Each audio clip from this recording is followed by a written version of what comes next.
Just like in the movies. Welcome to SuperWonder Legacy. I am Jared. I am here with Brit. What's up, Brit? Hello, hello.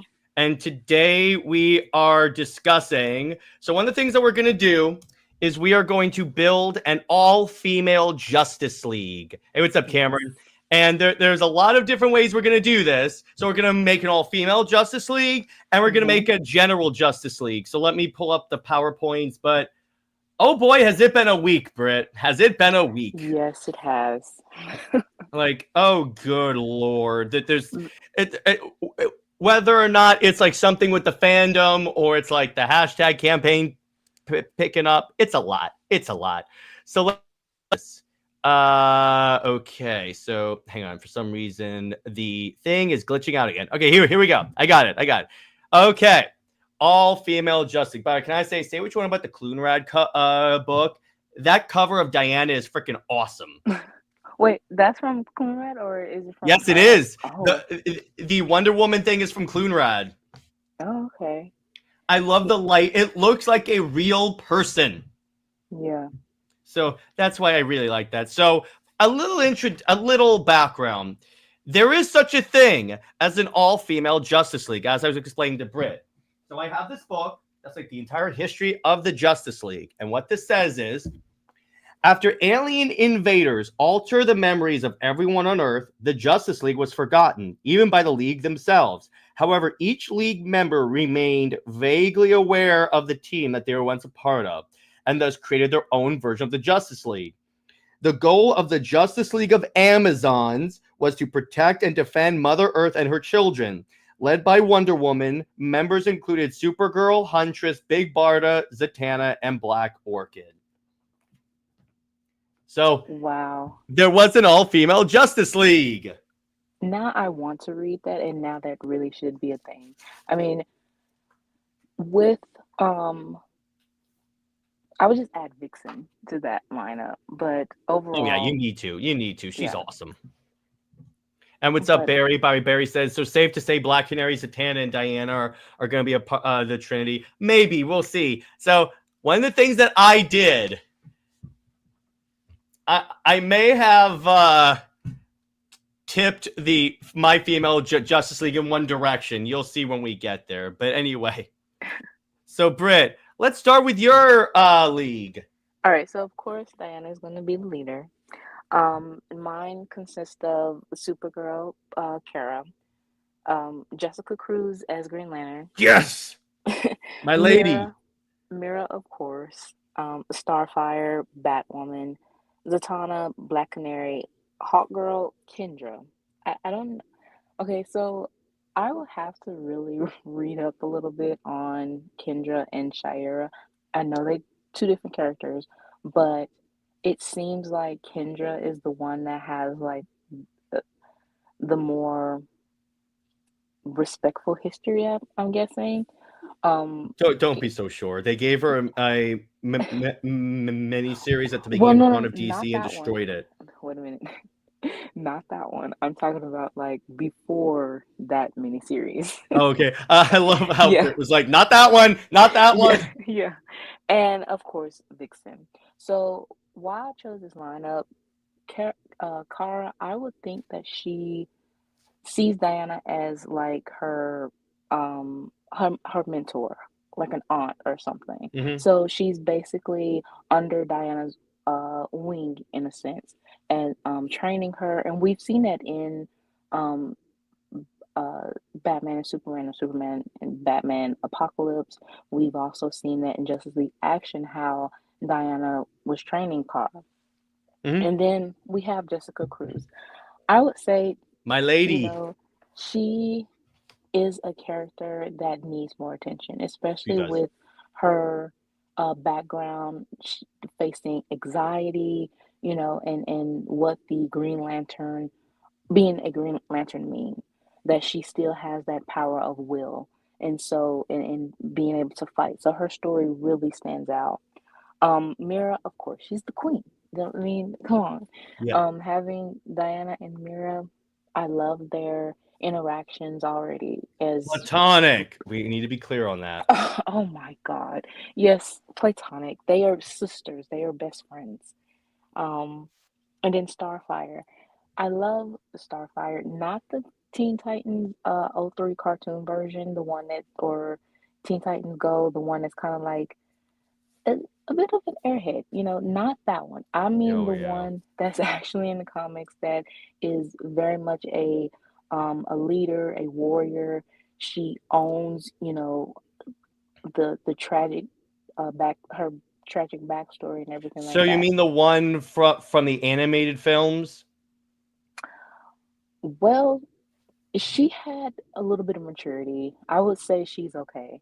Hmm. But mostly within the comics of the 80s and stuff that actually respected her. Um, and then we have Batwoman.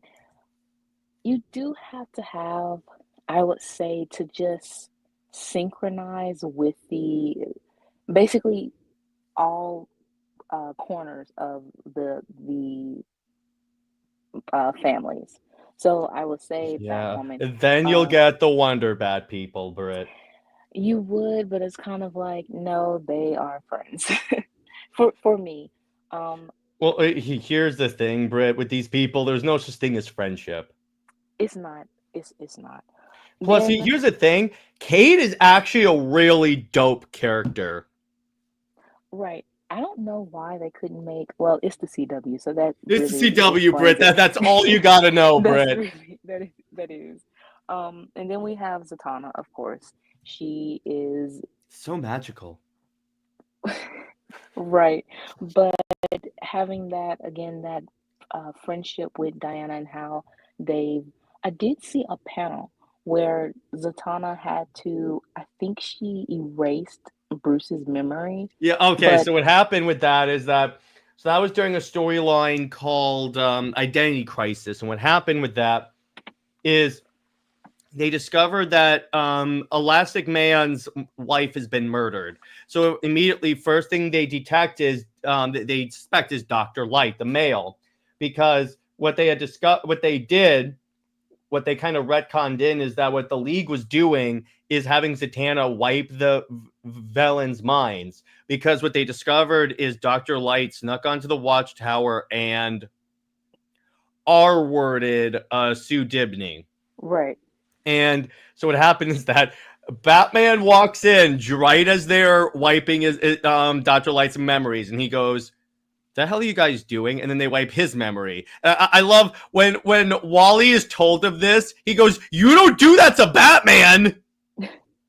And by the way, Well, this is what led to Brother Eye. oh, okay. Well, the fact that Zatanna and Diana, or any of these female characters have to, they are put in situations where they have like no other option, and they have to make that kind of drastic decision, and that's how they bond because they are ostracized and demonized for decisions that they made that is trying to help. But of course, the innocence of the boys' club with comic books, it's always the male characters are right, and to kind of belittle or berate the female character. So Well, I but would by the say way, she also showed up in Under the Red Hood. And what happened with that one is that so Batman is going around to people who have died and come back to life and said, "Am I going crazy? Could this guy be Jason?" He goes to Zatanna and she like explains magic and stuff. And she goes, "Bruce, why'd you come to me despite everything?" He goes, "I needed someone I could trust, and all I had was you."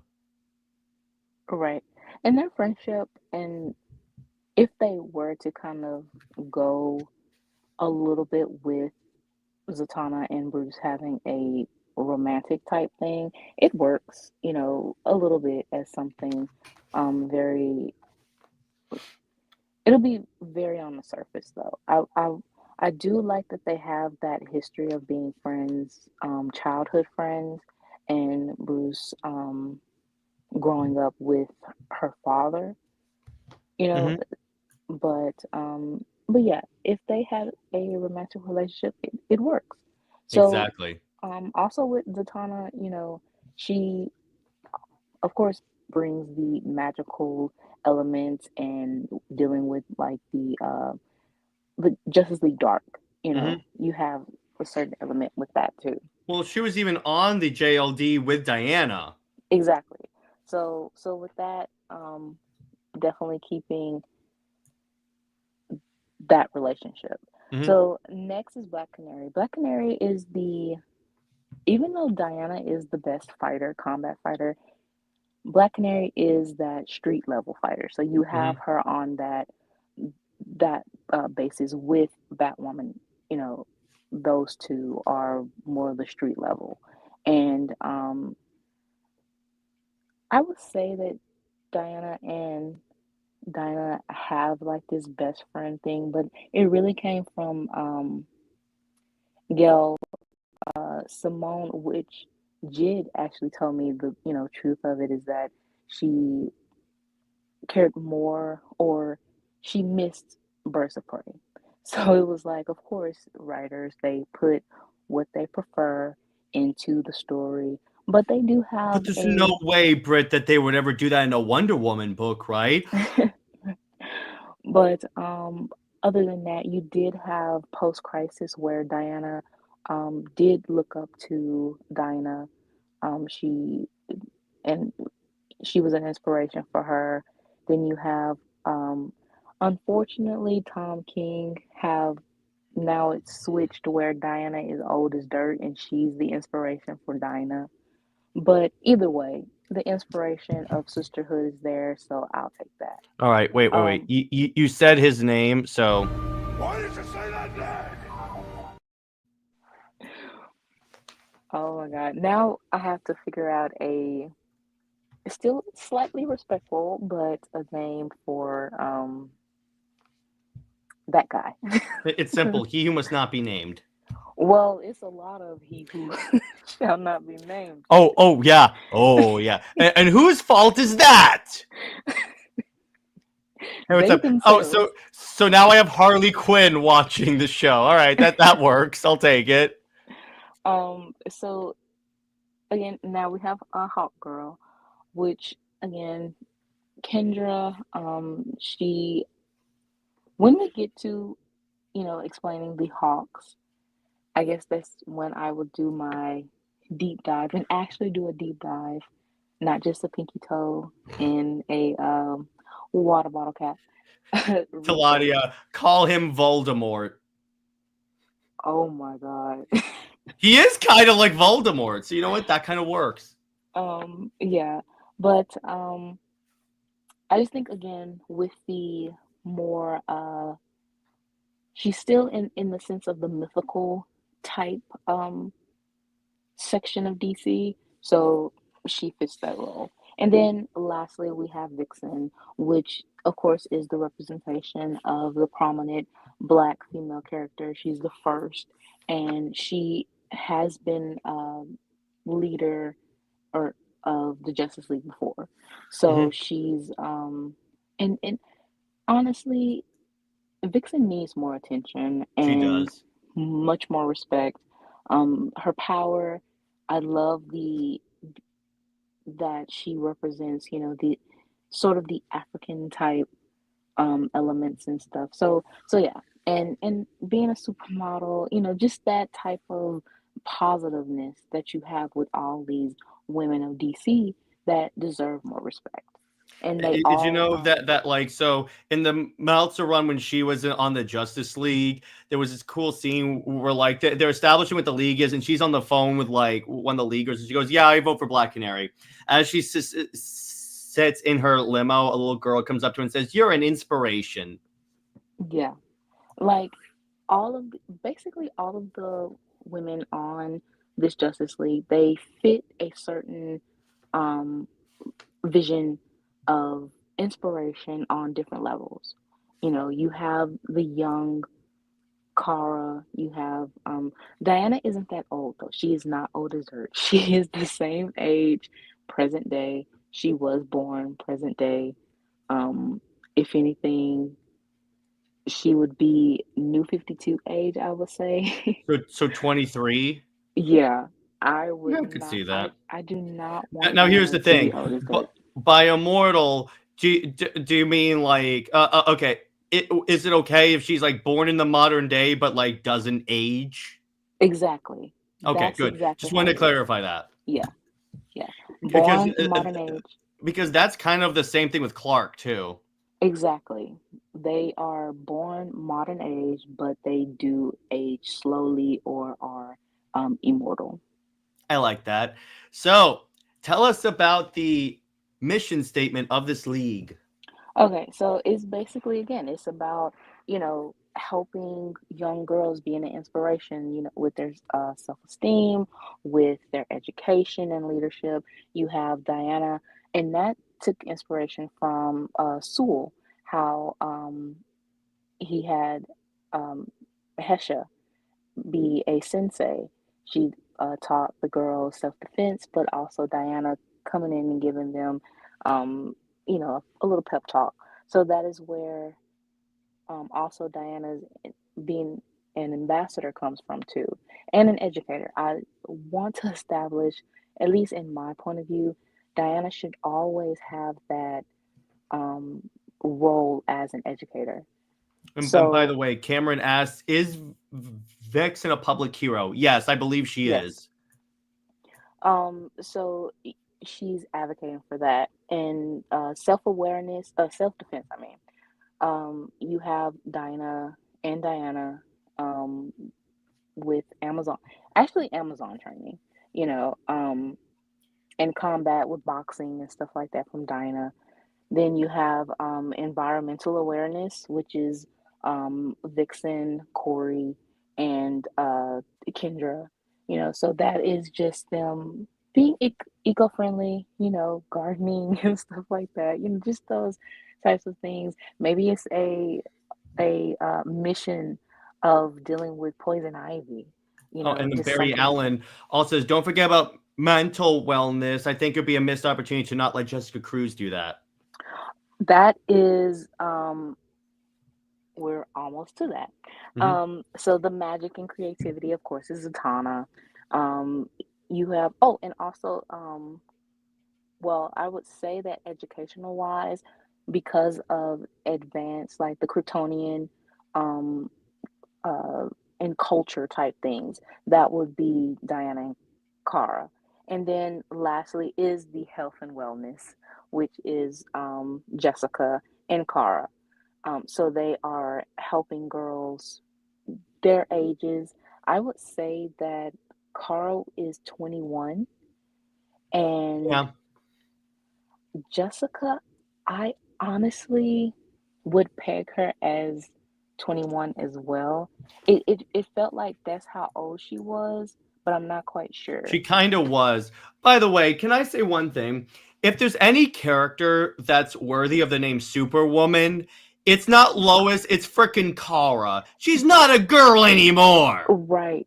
And then to skip her like for even John to have the Superman name, and Yeah, you in have reality, Connor. when he went to Warworld, she should have taken over.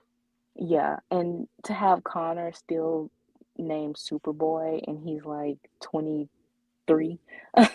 So, Yeah, I'm like, at least give him a different name if you don't want to call him Superman, but Superboy, Supergirl, it doesn't work. right. So, in all, leadership and empowerment, of course, Wonder Woman as the leader, and again, using her ambassador role, she is advocating for young women to be respected and to fight for their rights, of course, and just to give these, young girls that representation that you need for equality and everything like that. Exactly. What you could do with this, by the way, is have it come out during like Women's History Month or something like that, and just Exactly. and what you could do, have the main story be like them combating like a villain, and the backup stories is all of their like workshops and seminars and helping people. Exactly. And that's pretty much why I chose the to show the covers Even though one for of them is a King cover. yeah. We're going to act blind towards that. Yeah, But it would be just blind the BS. right. But it would be very nice to have a Women's Month type anthology, and that's pretty much what I was going for. Is each section, it's not so much as them fighting a villain. It's like you said, it's maybe one story, the main story, but it's mostly emphasizing um their individual roles to be more impactful and in empowering for young girls. And what you could do, you could kind of do a scene where like when Diana asks Jessica to like be involved in this, like Jessica's like insecurities come up, and you could have it where like Diana tells her that ring chose you for a reason. Jared, hush. Because here's because that's the thing. It's like throughout Jessica's series that she shared with Simon, she dealt with like all that stuff, but then she finally was able to ground herself by saying these rings choose people. And Brit, in the Green Lantern movie, they make a point of saying the rings are never wrong. They Right. always see what maybe we don't see. Yeah. Because here's the thing. When the ring finds you, it doesn't say you overcome great fear. It says you have the ability to overcome great fear. Yeah. You can check your Hey. Oh, sweet Jesus, he sends me two. Oh, good Lord. I knew it. That's what Man, 22 minutes in the episode. That's a new record. it is. And we're not even talking about Shelterverse. Oh, trust me. That I'm sure we'll get new ideas for that. Speaking of which, That's probably one of the ideas that will be used. so yeah, and that's a great idea for a league because first off, you're dealing with because here's the thing. Here's the advantage DC has: all the female characters you named are like ones that like are like DC's most well-known female characters too. So it's not like it would be too much of a niche book. By the way, Cameron says, what about changing her name to Galatea as an homage of DCAU? That'll be more Power Girl because, again, it's like she's like around Kara's age, but she still uses the name Girl. Yeah. I'm like, so you'll give Lois a nickname she hasn't earned yet, and then you'll pass up Kara, who has existed for decades. Or even Lana. I mean, they still have her as Superwoman out of convenience, but I just Thank you, New 52. I mean, honestly, that's kind of an insult though, because they took New 52 some ideas that kind of like no one cared for, and they kept that. But the biggest ideas and stuff like that, they ignored it. Obviously, because God damn it, Brit! You can't give me one thing. I'm sorry, I can't. I can't give. You're keeping me honest. You're keeping me honest. Yeah, DC is too much, you know. So we have to keep it real. Amen to that.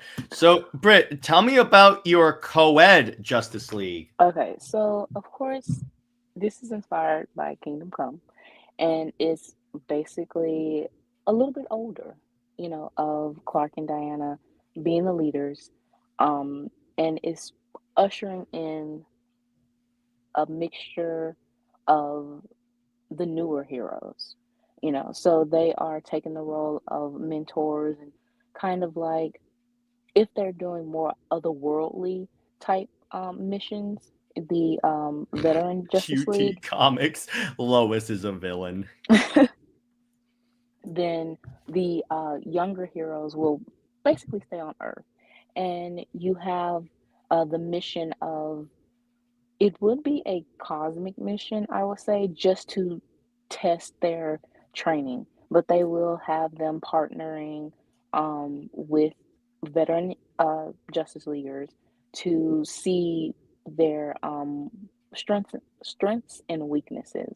And how... Real quick, QT Comics says King off Wonder Woman, retcon Trinity. All right, you deserve a clip for that. Give me 1 second. You know, here's a good one. Now, we will become an army. There you go. I think that's a good one. Oh yeah, and what he brought up is that Superwoman is literally the name of a villain.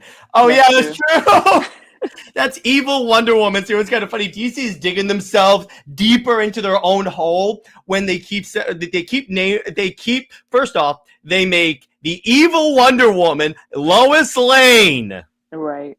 Isn't that funny? By the way, Barry has a great idea. Cersei, Ivy, Grail, Livewire, Ursa, Talia, Shiva, and Blackfire could make a good Injustice League.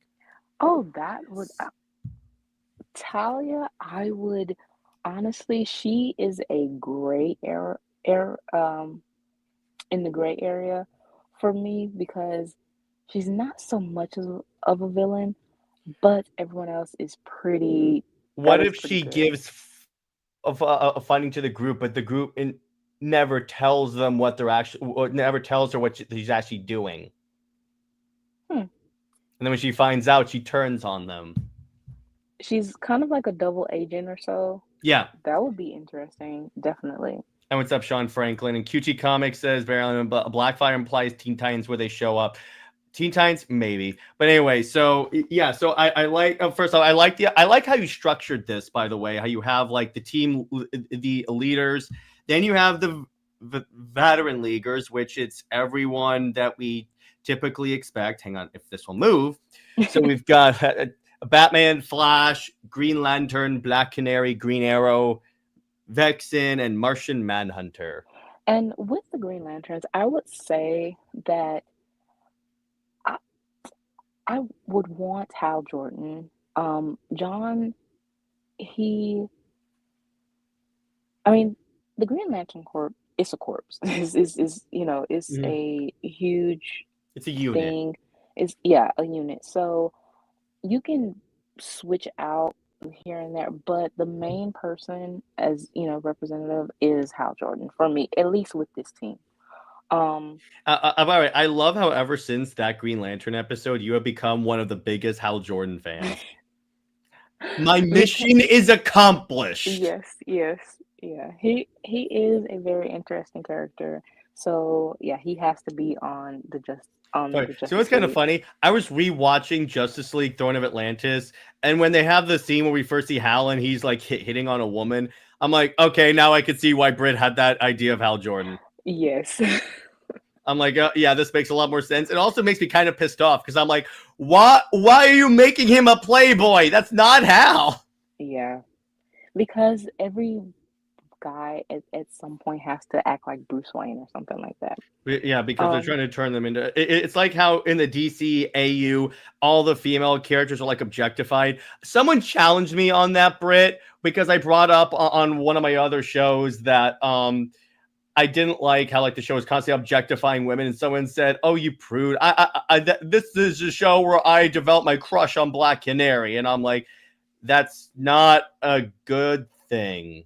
Right. I'm just like, what the hell? But Barry Allen says you forgot one member, DC's newest and brightest female hero. Isn't that right, Jared? You better not be talking about the person that we started a hashtag over. Because if so, oh no, she's gonna be the Human Shield. Trust, that's what I would do. Yeah, if I can't retcon Trinity out, if I were writing Wonder Woman, I would do everything in my power to make her the most klutzy character ever. Like she's constantly tripping. She trips over her own lasso. There's plenty of ways that I could completely wreck this character. I know. I really hate Trinity. Most people do. Right. So, but anyway, so that's the league. All right, so now we get to the newer leaguers, and here's the cool part about this: you went like all over the place with these female, with these like lower characters, and I like it because honestly, these characters first it was inspiration from Young Justice and just those characters that we've seen that has had popularity. And again, going with Kingdom Come. So at first I was gonna say Damien, but then I was like, no, Tim Drake, he doesn't get a lot of He doesn't get a attention. lot of attention. Maybe But besides, the only time he ever got real attention is when DC tried to make him bi.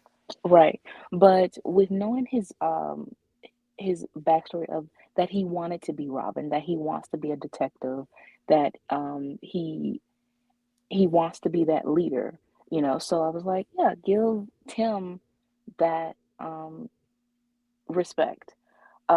Static, of course, because he was a popular character, and well, that's pretty much it. Why I chose Static, and just that different diversity there.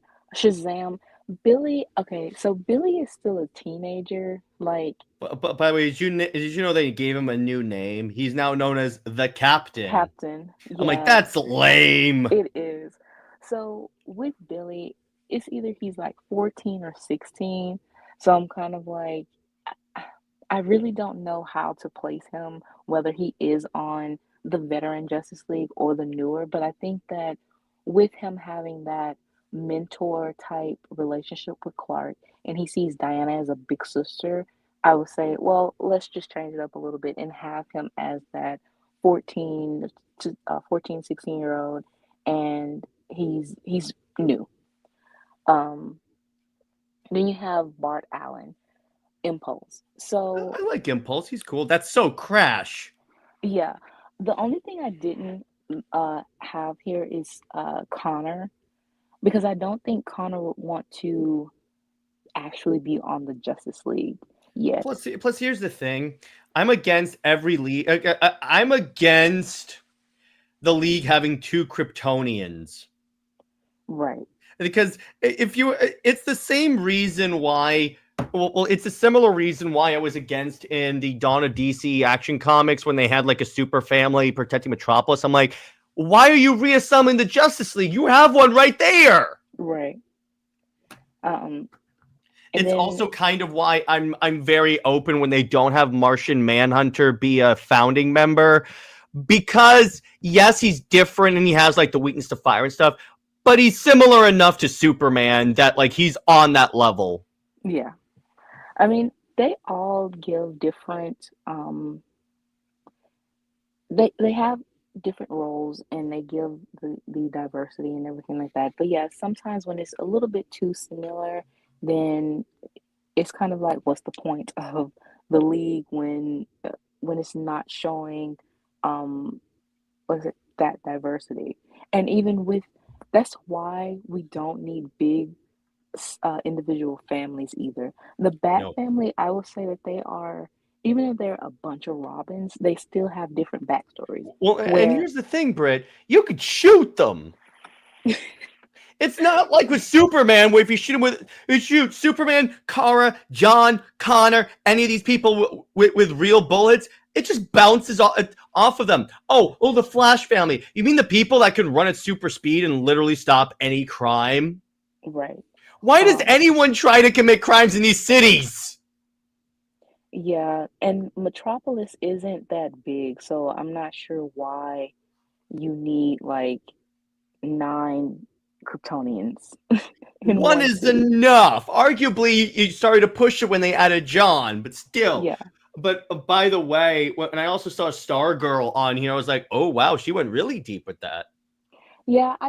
Well, from the little bit that I saw of the show, and then also the interaction between her and Diana when she kind of like was teasing Diana about her relationship with Clark was cute in JSA.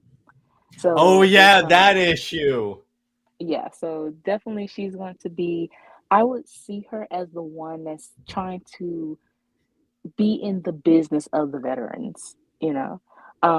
Blue Well, plus Beetle, she was actually trained by Starman's old side.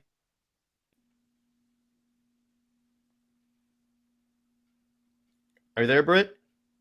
yeah, I'm here. Yeah. She was trained by Starman's sidekick Stripes. He's doing the robot. Mm-hmm.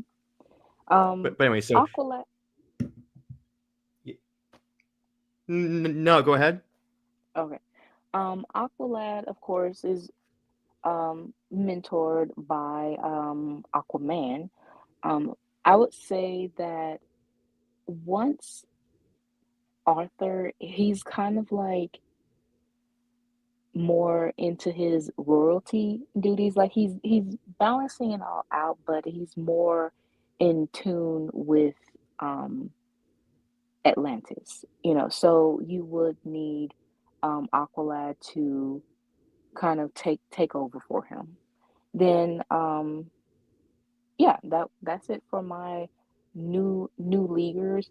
Of course, it would be more of oh, you also have Arrowhead, which is just the representation of Green Arrow and Black Canary. But um, yeah, just like I said, this is a group that is inspired by Kingdom Come, where these are older leaguers. They Clark and Diana will never retire. I wouldn't say that. It's just to show them mentoring the newer generation um, as how they should be and not going too far of the anti-heroes or basically being like the parents of the bad kids from how Kingdom Come was basically. That even though it was a very, of course, we love Kingdom Come and it was a very compelling story, I still don't like the fact that it showed the newer generation as basically anti-heroes. And we never got that, even with DC trying to force legacy now, it just feels so half-baked and it's not done in a genuine manner.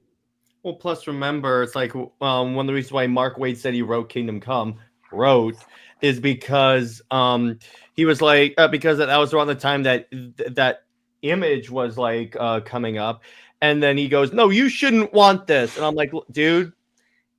In a capitalist world, you don't get to tell the audience base what they shouldn't want.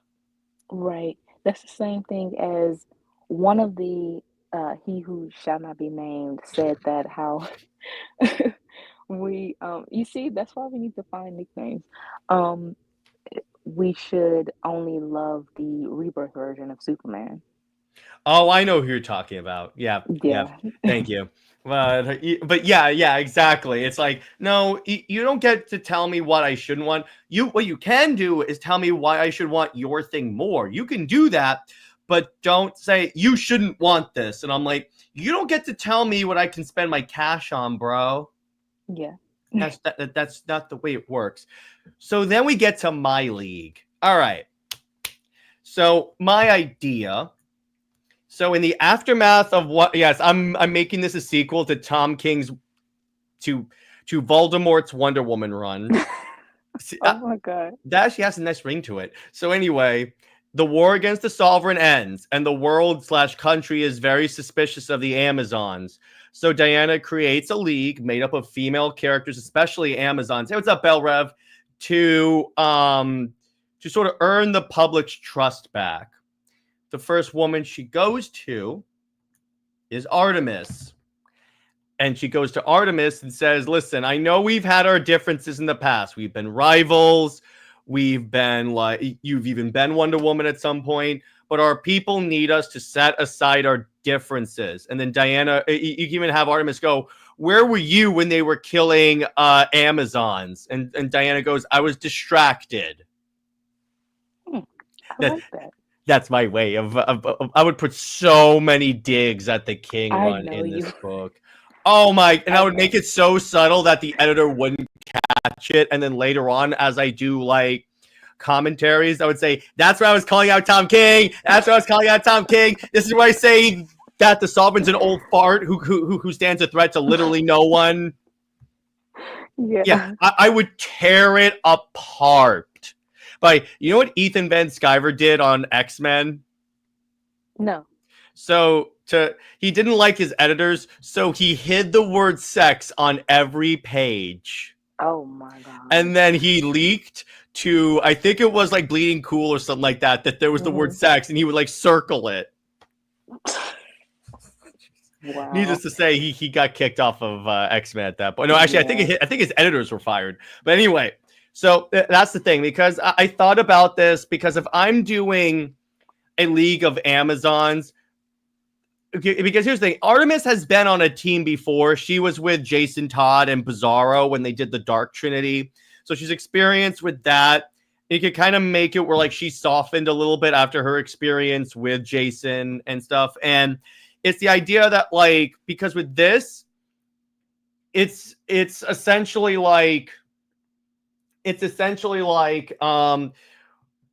and we get this point from Clark in my story. Yes, I thought of an entire thing. So Diana, so in the aftermath of the Sovereign's fall, and people are still talking about what was Sovereign right about the Amazons or something like that. And one of the things so Wonder Woman is in the Watchtower watching all this new stuff, kind of like Clark was in the Injustice movie. And then Clark comes up behind her and says, "Are you okay?" And she goes, "They're bringing they're dragging my people's name through the mud." And then essentially Clark goes, "Then show them what the Amazons really are, because that's what you do very well, Diana. You don't just save people, you make them see the best parts of themselves." Oh, I got you, Brit.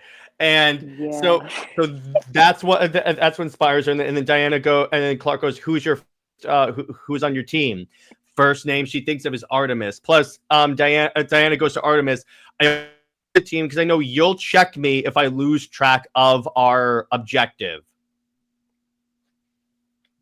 So then the next person is Nubia, Queen of the Amazons.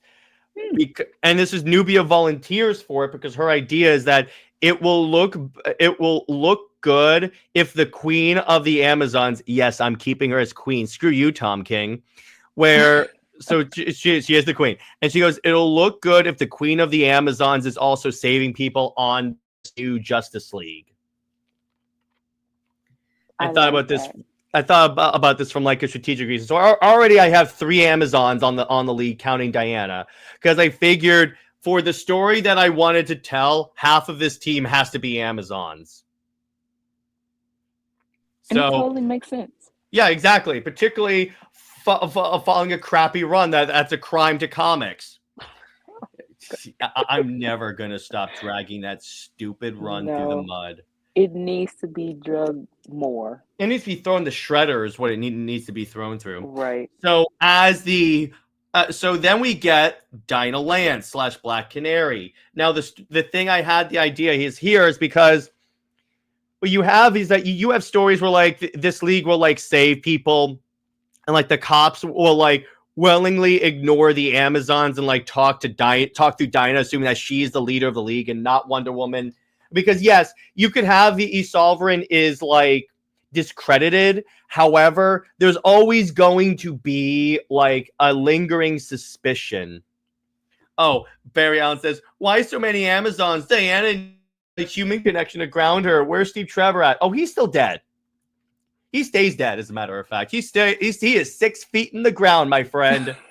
He is 6 feet in the ground. A bird is probably pooping on his gravestone right about now. Oh my goodness. Yes, exactly. So, oh yeah, Barry Allen, for legal purposes, this is a joke. Yes, this is a joke, YouTube. So, about a fictional character. So, you could have a scene where like, so cops and emergency responders won't talk to Diane. They'll talk to Dinah, and then Dinah cheekily will say, "Oh, I'm not the one in charge. She is," and she points at Diana. Oh. Well, yeah, they should. I mean, so is Diana still a fugitive in your story? No, but there's still a lingering suspicion. Okay. So you're just wiping everything from Oh, I am dragging this thing. Essentially, you know what I'm doing? So after Achilles killed Prince Hector and Troy, he tied him to the back of his chariot and dragged him through the sand. I'm dragging this thing through pavement, through a vat of acid. I am making this so this run never existed. Yeah. And essentially, I'm going to burn Tom King's Wonder Woman to the ground. Oh, and by the way, offhandedly, I'll say, so I'll have Diana say, "Oh, how's your daughter?" And then Diana will just say, "What daughter?" So there's another leaguer, there's another character that for the purpose of this story, I thought should be on the lead. By QT Comics says, if Diana had to be a single mother, I would have preferred a few things. She adopts, she gets pregnant with New 52 Clark baby, or do like Earth 1 and reincarnate Hippolyta. That's what I thought they were going to do. The problem is they can't do this because Hippolyta is actually one of the gods that gives Mary Marvel her powers. Otherwise, I would have just said, just have the baby be reincarnated Hippolyta. Anyway, so my other character here. So Diana needs a representation of love. So she calls Carol Ferris, Star Sapphire, who's already on the Justice League because thank you, Mark Waid, by the way. So I figured, okay, so Diana does this is because between the two of us, we are known for our love. So the other way that we're gonna save the world, the name of the Amazons, is by spreading love and not hatred. Yes. So Diana says, so I came to the subject matter expert. Love that. Yeah, there you go. And yeah, plus the fact I just want I feel like a league should have a lantern on it at all times, and I figured which was the most logical, because I would have said Jessica Cruz. Do I have Jessica Cruz on here? No, I don't. I would have said Jessica Cruz, but I wanted to do something people wouldn't expect. Yeah. Oh, Carol is gonna sense Diana's feelings and start asking Diana about Superman. Yes. Oh, yes. There's gonna be tons of that. So our next one is Diana's best friend, Mira. Because yeah, I can't not have Mira on a female Justice League led by Wonder Woman. Plus, again, Mira understands royalty and balance, and the balance that comes from being royalty.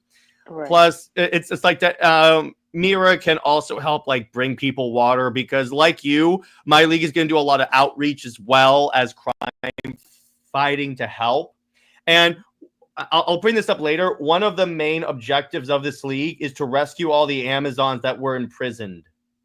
Yes, finally. Like that, they are going to like bash those prisons in, and then when the guards try and like say this is illegal, Diana goes, "Go ahead and stop me." Right. Exactly. Yeah, go ahead. She would actually care for her sisters instead of, letting them. And the thing is, for Voldemort's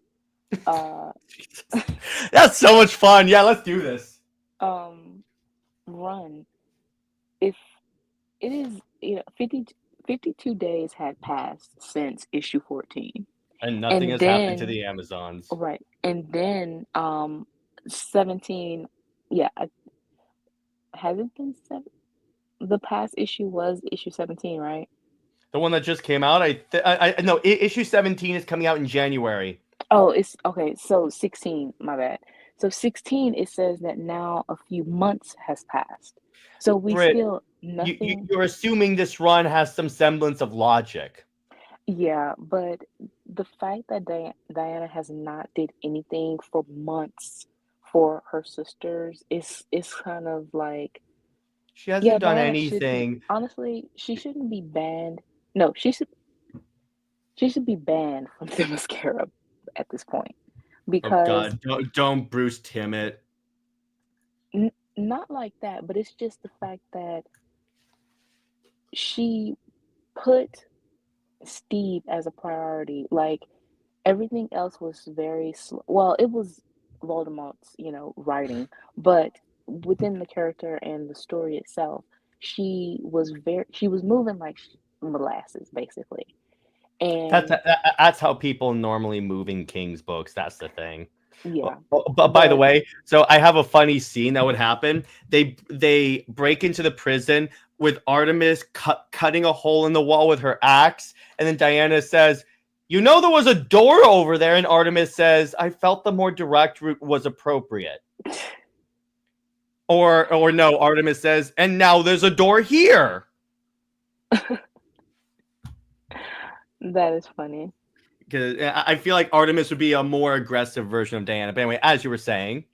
But yeah, just the fact that they weren't a priority for her until in when she finally, I guess, made a move behind the scenes or whatever, or we see her angry, but we don't really see Diana angry because Voldemort, writes her as very stiff and unemotional. But we are supposed to believe how angry she is only because Steve died, but not for her sisters. So, I know. yeah, so to disrespect her sisters for Steve and no. So yeah, that's why I'm saying she should be banned. Yeah. So, all right. Now the last three members. This is where I bring out my wild cards.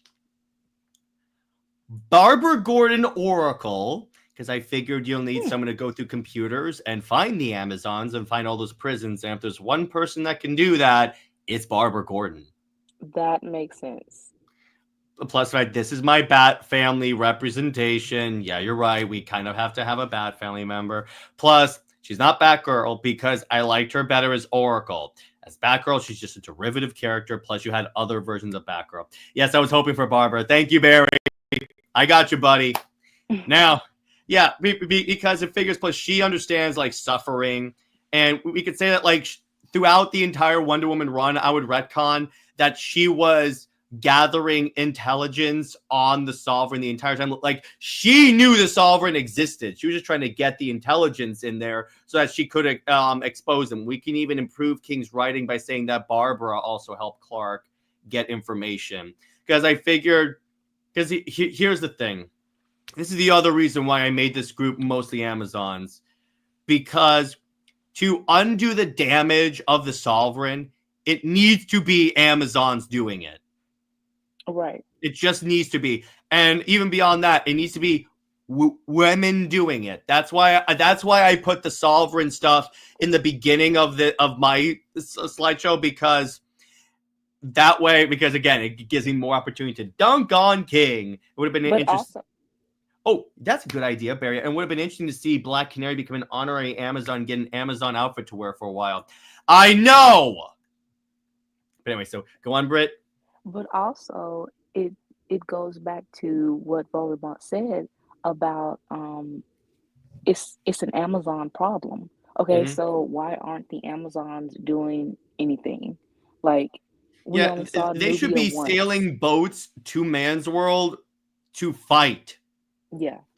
But no. So here are my two wild cards. You ready? Yeah. Lashina of Apocalypse. Wow, I wouldn't have gotten that at all. So my idea here in the story is that one of the characters that was imprisoned is Lashina. And so she escaped Apocalypse, obviously, because Lashina has done that before, and she's like hiding out on Earth. And then Diana basically, again, going on to Diana's ability to inspire people. She says, you have great power, but for the longest time, you weren't using it. You weren't using it the way it should be used. So come with me, and I can give you, first off, I can give you a way to channel your anger. That is good. And then we get to the Team Sledgehammer. Big Barda. Oh yeah, makes sense. She's the one. It was kind of funny in my part where like Artemis cuts a hole in the prison wall with an axe. After Diana says, there was a door there, and then Barda bashes through the wall. And then even Diana says there was a hole there, and then Barda says, "But where's the fun in going through a hole someone else made?" Yeah. Yeah, there you go. I why Lashina over Big Barda? You literally put why Lashina over Big Barda. Plus, Diana can say, "Watch Lashina," because yeah, I have faith, but I don't trust her, and you know her very well. So, because the other idea that I kind of had is that Diana has like Lashina would be like the newest member of the league, and like think of Barda like her training officer. So it's like she goes, no, this is what you should be using your powers for, because Barda trained all the female Furies too. That's a very unique take. Exactly. And that's actually something I want to read. Exactly. See, Tom King, This is how you get people to read your comics. QT says, would Lashina still like Superman? You could have Lashina like rib Diana about this. Maybe he wants a real woman. And particularly if you go with the Clay origin, you could have Lashina says, at least I wasn't made out of mud. Oh, and then Diana will probably drop kick her. So yeah, exactly. She legit would. And then Lashina goes Barda, and then Bar's like, well, you had it coming. Oh, and then Nubia, who is also made by Clay, remember, but darker Clay, goes move over and like cracks her knuckles. In other words, Lashina would also be kind of like this team's version of Apollo, and those of you that have watched the show for a while know what I'm referring to. Yes. So the mission of this league, earn the public's trust. So Barry says, Barda, why do you fool yourself, Diana? Diana, what do you mean? Barda, I heard you speaking to Sapphire. I know love when I see it. The way you look at Clark is the way I look at Scott. There you go! So the mission is to earn the public's trust back for the Amazons. In the kind of scene where law enforcement obviously ignores the Amazons and looks at them with suspicion, and then they can rescue Amazons still imprisoned by Argus in the U.S. And you could also have Diana goes to at the beginning of the story, after Clark inspires her to form this group, but before she goes to recruit Artemis, she goes to the shrine of her mother to pray to her, and she basically says, "Mother, I screwed up. The reason why the Sovereign was able to entrench himself is because I was distracted by Steve, by my daughter, who later ended up being a construct of Cersei." And she goes, "But I promise you, I will be distracted no further, and I will get our people back." That is so much better. And Diana is actually written as, or, from your idea, as self-aware. Yeah, she knows it was a mistake. That's, again, more of my occasion of talking about how the King Run was a mistake. Oh, by the way, so a buddy of mine and I were talking about how Sovereign's not going to be known as like Wonder Woman's Joker or like her nemesis, and he said that the next writer should have a line where Diana says, "And that old guy thought he was going to be my nemesis?" Huh. But anyway, but will Mary Marvel get involved in this later? So then her mission accomplished, Diana rejoins the traditional Justice League. And this storyline, by the way, I would basically retitle it, have this title be again, Wonder Woman Odyssey. Because Diana takes a sabbatical from the Justice League and says, I'm not, until I atone for shirking my responsibilities, I am not fit to be a Justice Leaguer. And then she gives her card to Clark and says, hang on to this for me. And he goes, you know I will. And then they almost kiss. And then as soon as she walks away, Starfire's like, oh, come on. You might just write this, Jared.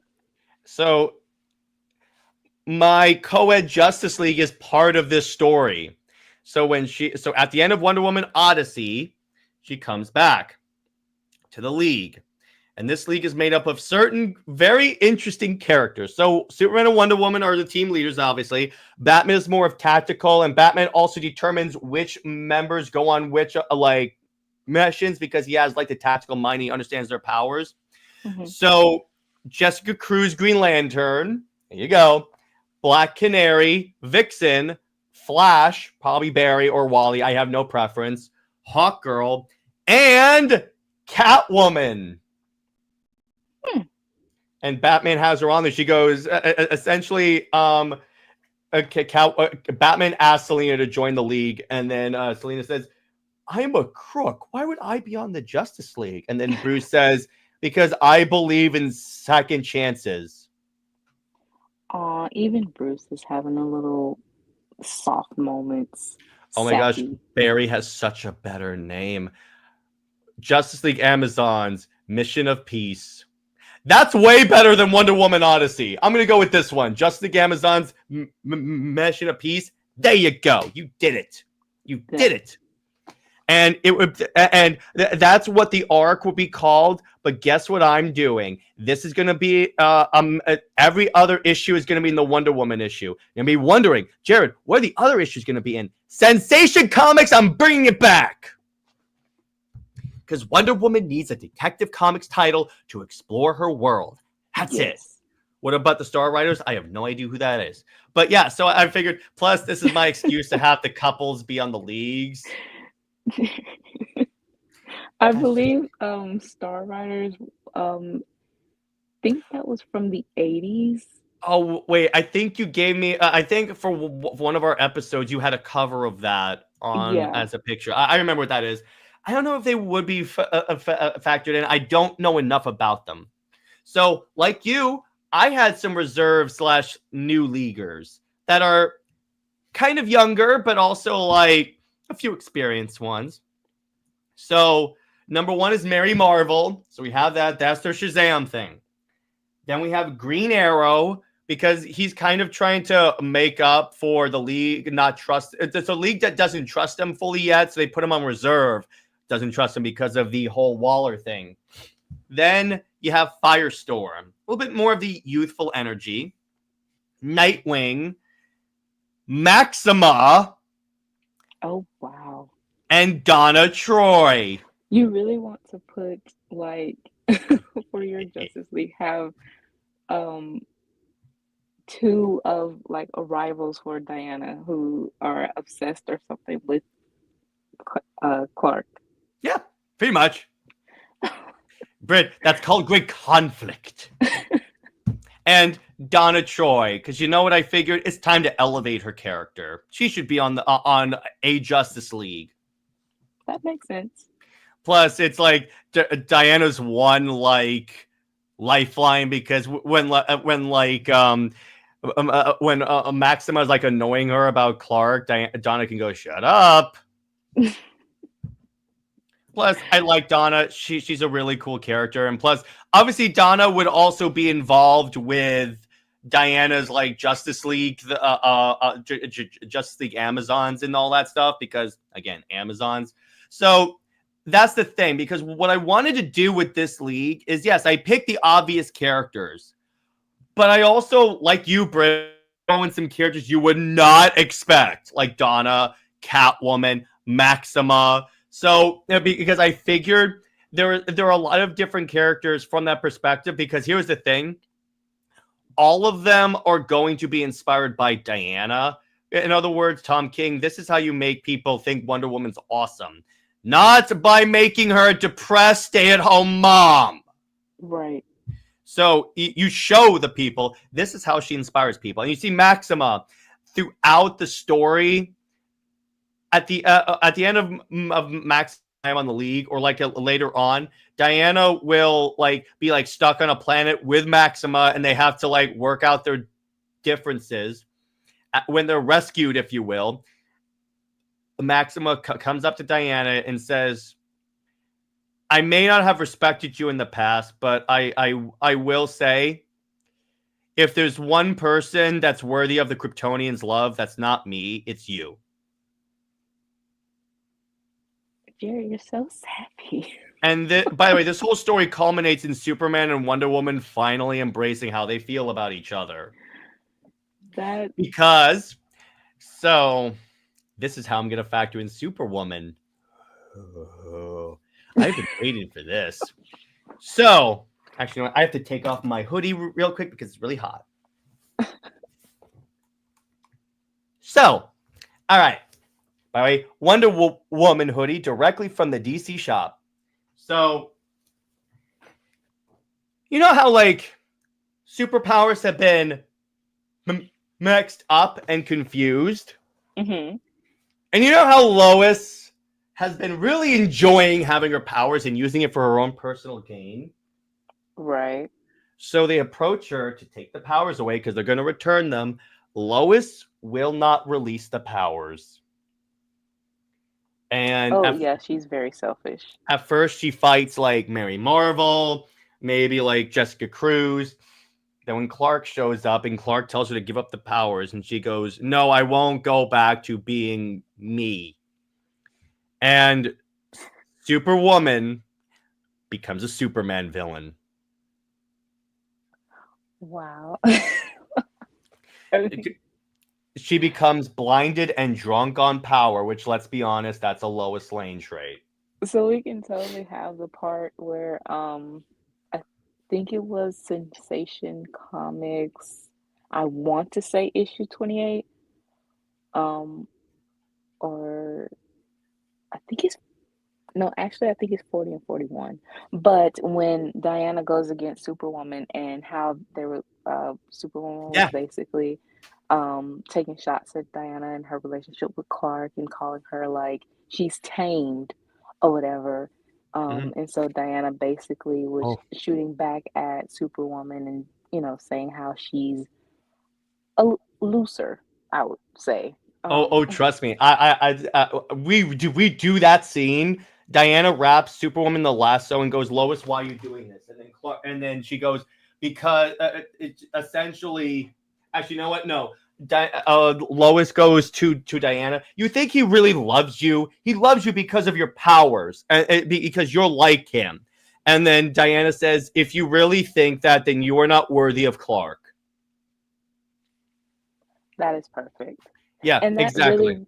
that would actually counter basically how Williamson right now is treating the storyline. It's kind of like Clark is very much enjoying the fact that Lois is the same as him now. Here comes a retcon. Then we retcon it where Clark approaches and says, "Here's what you never understood, Lois. I loved Diana before I knew she was Wonder Woman." Then we retcon that they met as Clark Kent and Diana Prince only first. And then Clark fell in love with her right then and there before he even knew she had powers, just because of her. Yeah. That honestly would be better. I mean, either way with their relationship, you can have it even if they do meet, on the battlefield as Superman and Wonder Woman first, it's still the fact that, you know, they don't know each other's identities. So having them meet both as Superman and Wonder Woman and Clark and Diana, to show that still to give that showing that they don't care about the powers. It's just someone who actually understands them for being who they are, even if they didn't have the powers. Exactly. And then continuing on, then Diana asked Kara to become Superwoman, and then Kara goes, "Wait a second, she was a villain. She just sullied the name." And then Diana says, "As someone whose name was recently dragged through the mud by a supervillain, I'm going to tell you, you get to determine the meaning of Superwoman, not someone that never deserved these powers." Ha ha! Oh my God. Yeah, that's what essentially what this is to talk about how stupid of an idea it was to give Lois powers. And then there, by the way, then you have one of the concluded. So you have two the last arc of it is called Embracing Truth, and this is when Superman and Wonder Woman have their first date. Oh. And then you can even have it where Clark wraps his. They have a date where they're at his apartment, and Barry Allen, Jared embracing full new 52 payback. You goddamn right, brother. So they're on their date. Like Clark invites her to his apartment. He cooks for her, and he throws out all the things. And then Diana goes, You didn't have to do this for me." And then Clark goes, "Well, I figured you are a princess, so you should be treated as such." And so what they do is he wraps his arms in the lasso and says, "Okay, this is coming from the truth. I love you, Diana. I was blinded. I should never have let Lois drive us apart." And this is me screwing with with DC for trying to say that Clark can't be with Diana at all because otherwise it makes Lois look stupid. It does. So and then Clark goes, "I'm never again gonna be blinded by someone that never deserved powers." Oh my God. You are really digging. Oh, trust me. And then Diana says, I recently encountered a being that used lies. His first lie was thinking he would be my arch enemy. Screw you, Tom King. And then Cersei manipulated me into creating a construct of a daughter.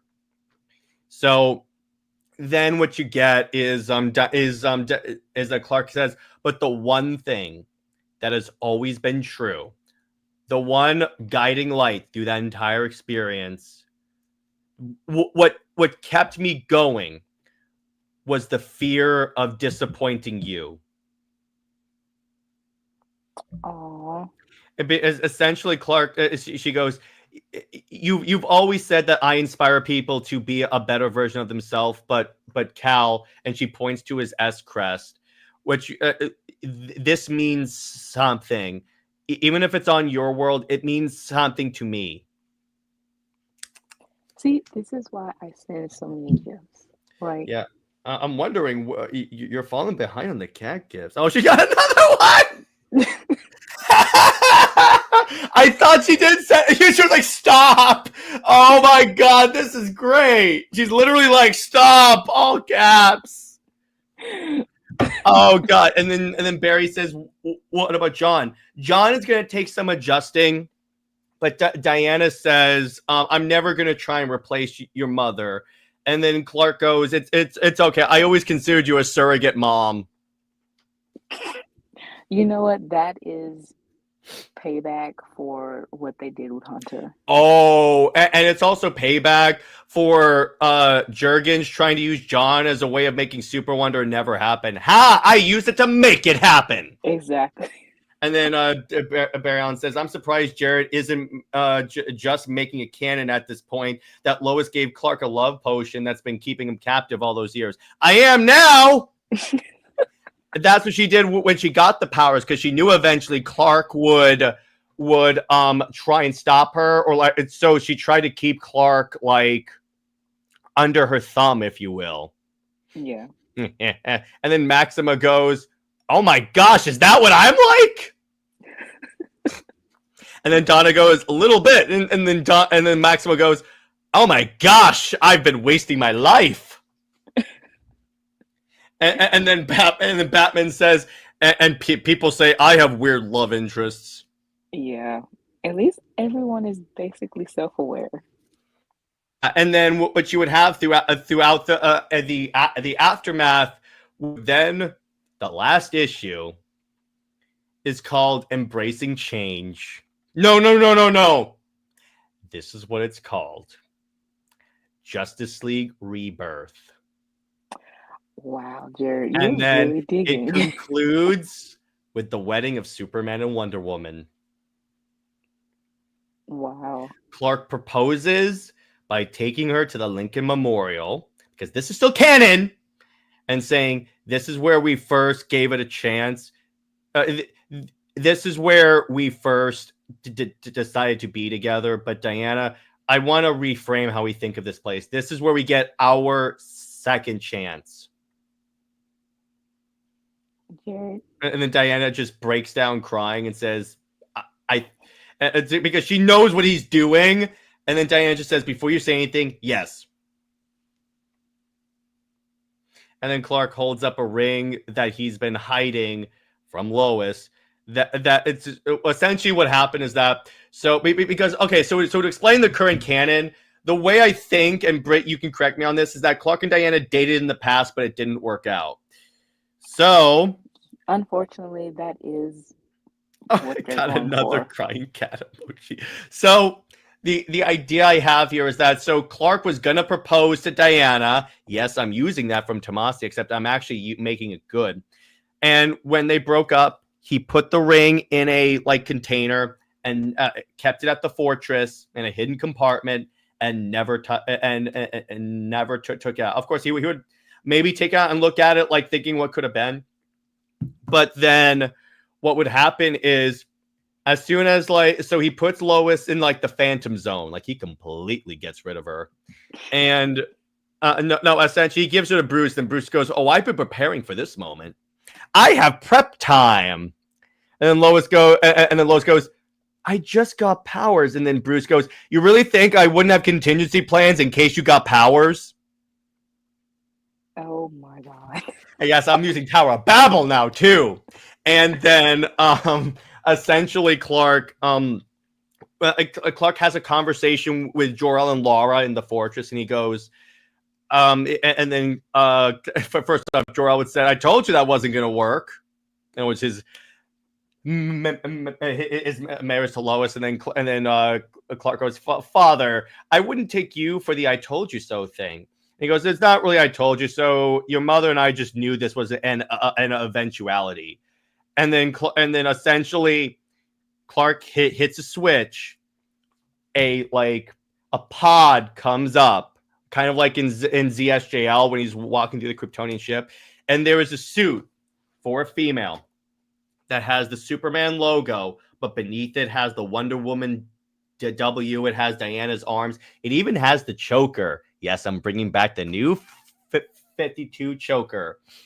And then essentially, this is when Laura says on Krypton, when two people got married, the woman would essentially adopt the crest of the man whose house she is joining. And then we make it so the AI of Laura was making this the whole time because she knew what was gonna eventually happen. And she goes, I may have broken tradition by putting her logo on the bottom. Do you think she'll mind? And then Clark goes, no, it's perfect. Oh, and yes, I'm giving her a cape. And on the back, it has the Wonder Woman logo, but on top of it is also the Superman logo. Wow. And then it has slots so she can put her bracers on it because it's so important to her, even if it symbolizes like oppression and stuff. But kind of depending on the canon about what happened to Hercules. Wonder Woman even goes, it's time to rephrase this as a weapon of a symbol of liberation. See, this is how you make Wonder Woman good, Voldemort. Yes. And then the last shot is the wedding, and then you could even have like Clark. We could even have Bruce go, I knew this would happen. And then Clark goes, no, you didn't. And Bruce goes, remind me, who's in charge of assigning which league members go on missions? Like Bruce was intentionally always sending them together. It's his way of saying, guys, open your minds. I love how Bruce is such a big softie. Yeah, exactly. My Bruce is a softie. And then they go to the Kent farm. Kents are not dead. I'm not gonna bring back that new 52 thing. Diana's nervous because they've met her before, but she's gonna be Clark's fiance / wife. And the minute that Martha Kent sees the ring, and he goes, "You finally did it, huh?" And then we can have John go, "I knew Lois was bad news." And then Clark goes, "But you didn't say anything." It goes, "Yeah, I'm not gonna tell my son that his wife has the potential to be a megalomaniac dictator. That would be quite the injustice." Wow. You are really going all in with the digs. But by the way, everything beyond this slide, that was all improv what I just did. But I mean, the fact. Good Lord, I got a lot of cat emojis. The fact. Well, you were talking. The fact that you didn't move the slide at all and just kept. Yeah, I figured that. Right. Yeah, exactly. That was very improv. And Baron says, what if part of her lasso was used to tie the cape down? Ooh. That would be interesting. And then Hippolyta, and then essentially, Diana brings Clark to Olympus, kind of like Tom King tried to do, because she wants Hippolyta to sanctify the union. And then before Clark could say anything, Hippolyta says, "Before you say anything, I approve." And then Yeah. essentially Clark goes, "How did you know?" And then Hippolyta goes, "I'm a goddess." Even before that, I have eyes. Right. Yeah, and beyond that, I know my daughter. That's honestly been such a missed opportunity for um, Hippolyta and Clark to, really interact. And then to conclude, the post-credit scene is Diana gives birth to a kid named Unity, because that's a better name than Trinity. And her name is, let's see, what's a good name? It's not gonna be Elizabeth or Marston. I can't use that because retcon her out. Her middle name is gonna be Siegel or Schuster, however that works, but one of those two. And I got it, Georgia. Homaging George Perez. Aw, that's so sweet. Because of this one, because that is the best run. QT, the Olympians made Diana a wedding dress. Aphrodite. Max says Lyda Laura L of Themyscira. That's kind of better. And her secret identity's name is like Georgia. Georgia Siegel Kent. There you go. See, Tom King, this is how you create the daughter of Wonder Woman and not have her be a miserable shrew. True. Which I know it's hard for you to make characters people like, but try, okay? By the way, so here's the thing.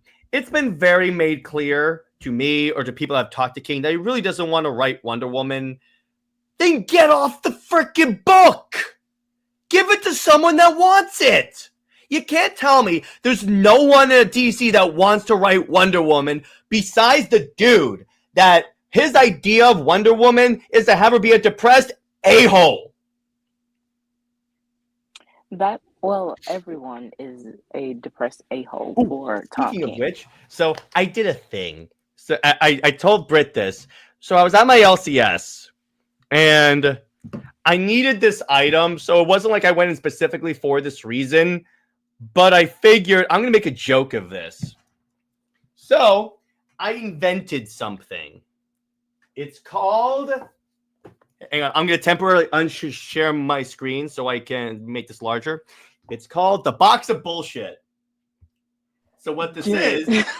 So I picked the Harley Quinn and Poison Ivy box for a reason. By the way, the idea was invented when I saw this box. So this is the comics that will cause you either anger or insanity. So if you open it up, it contains the Horrible Power Girl series by Leah Williams. Oh, I picked the wrong issue. That does not belong there. But it has every issue I own of Superman Rebirth. Every issue featuring Superwoman Lois Lane. Every issue written by Dan Jurgens. Every Wonder Woman Rebirth. And the whole damn Tom King run of Wonder Woman. Wow. That's what's in there. The issues that have caused me both emotional sadness or utter rage. I love how it's like you want to buy these, books to keep support, the characters and everything, but at the same time, the fact that you have a box for them.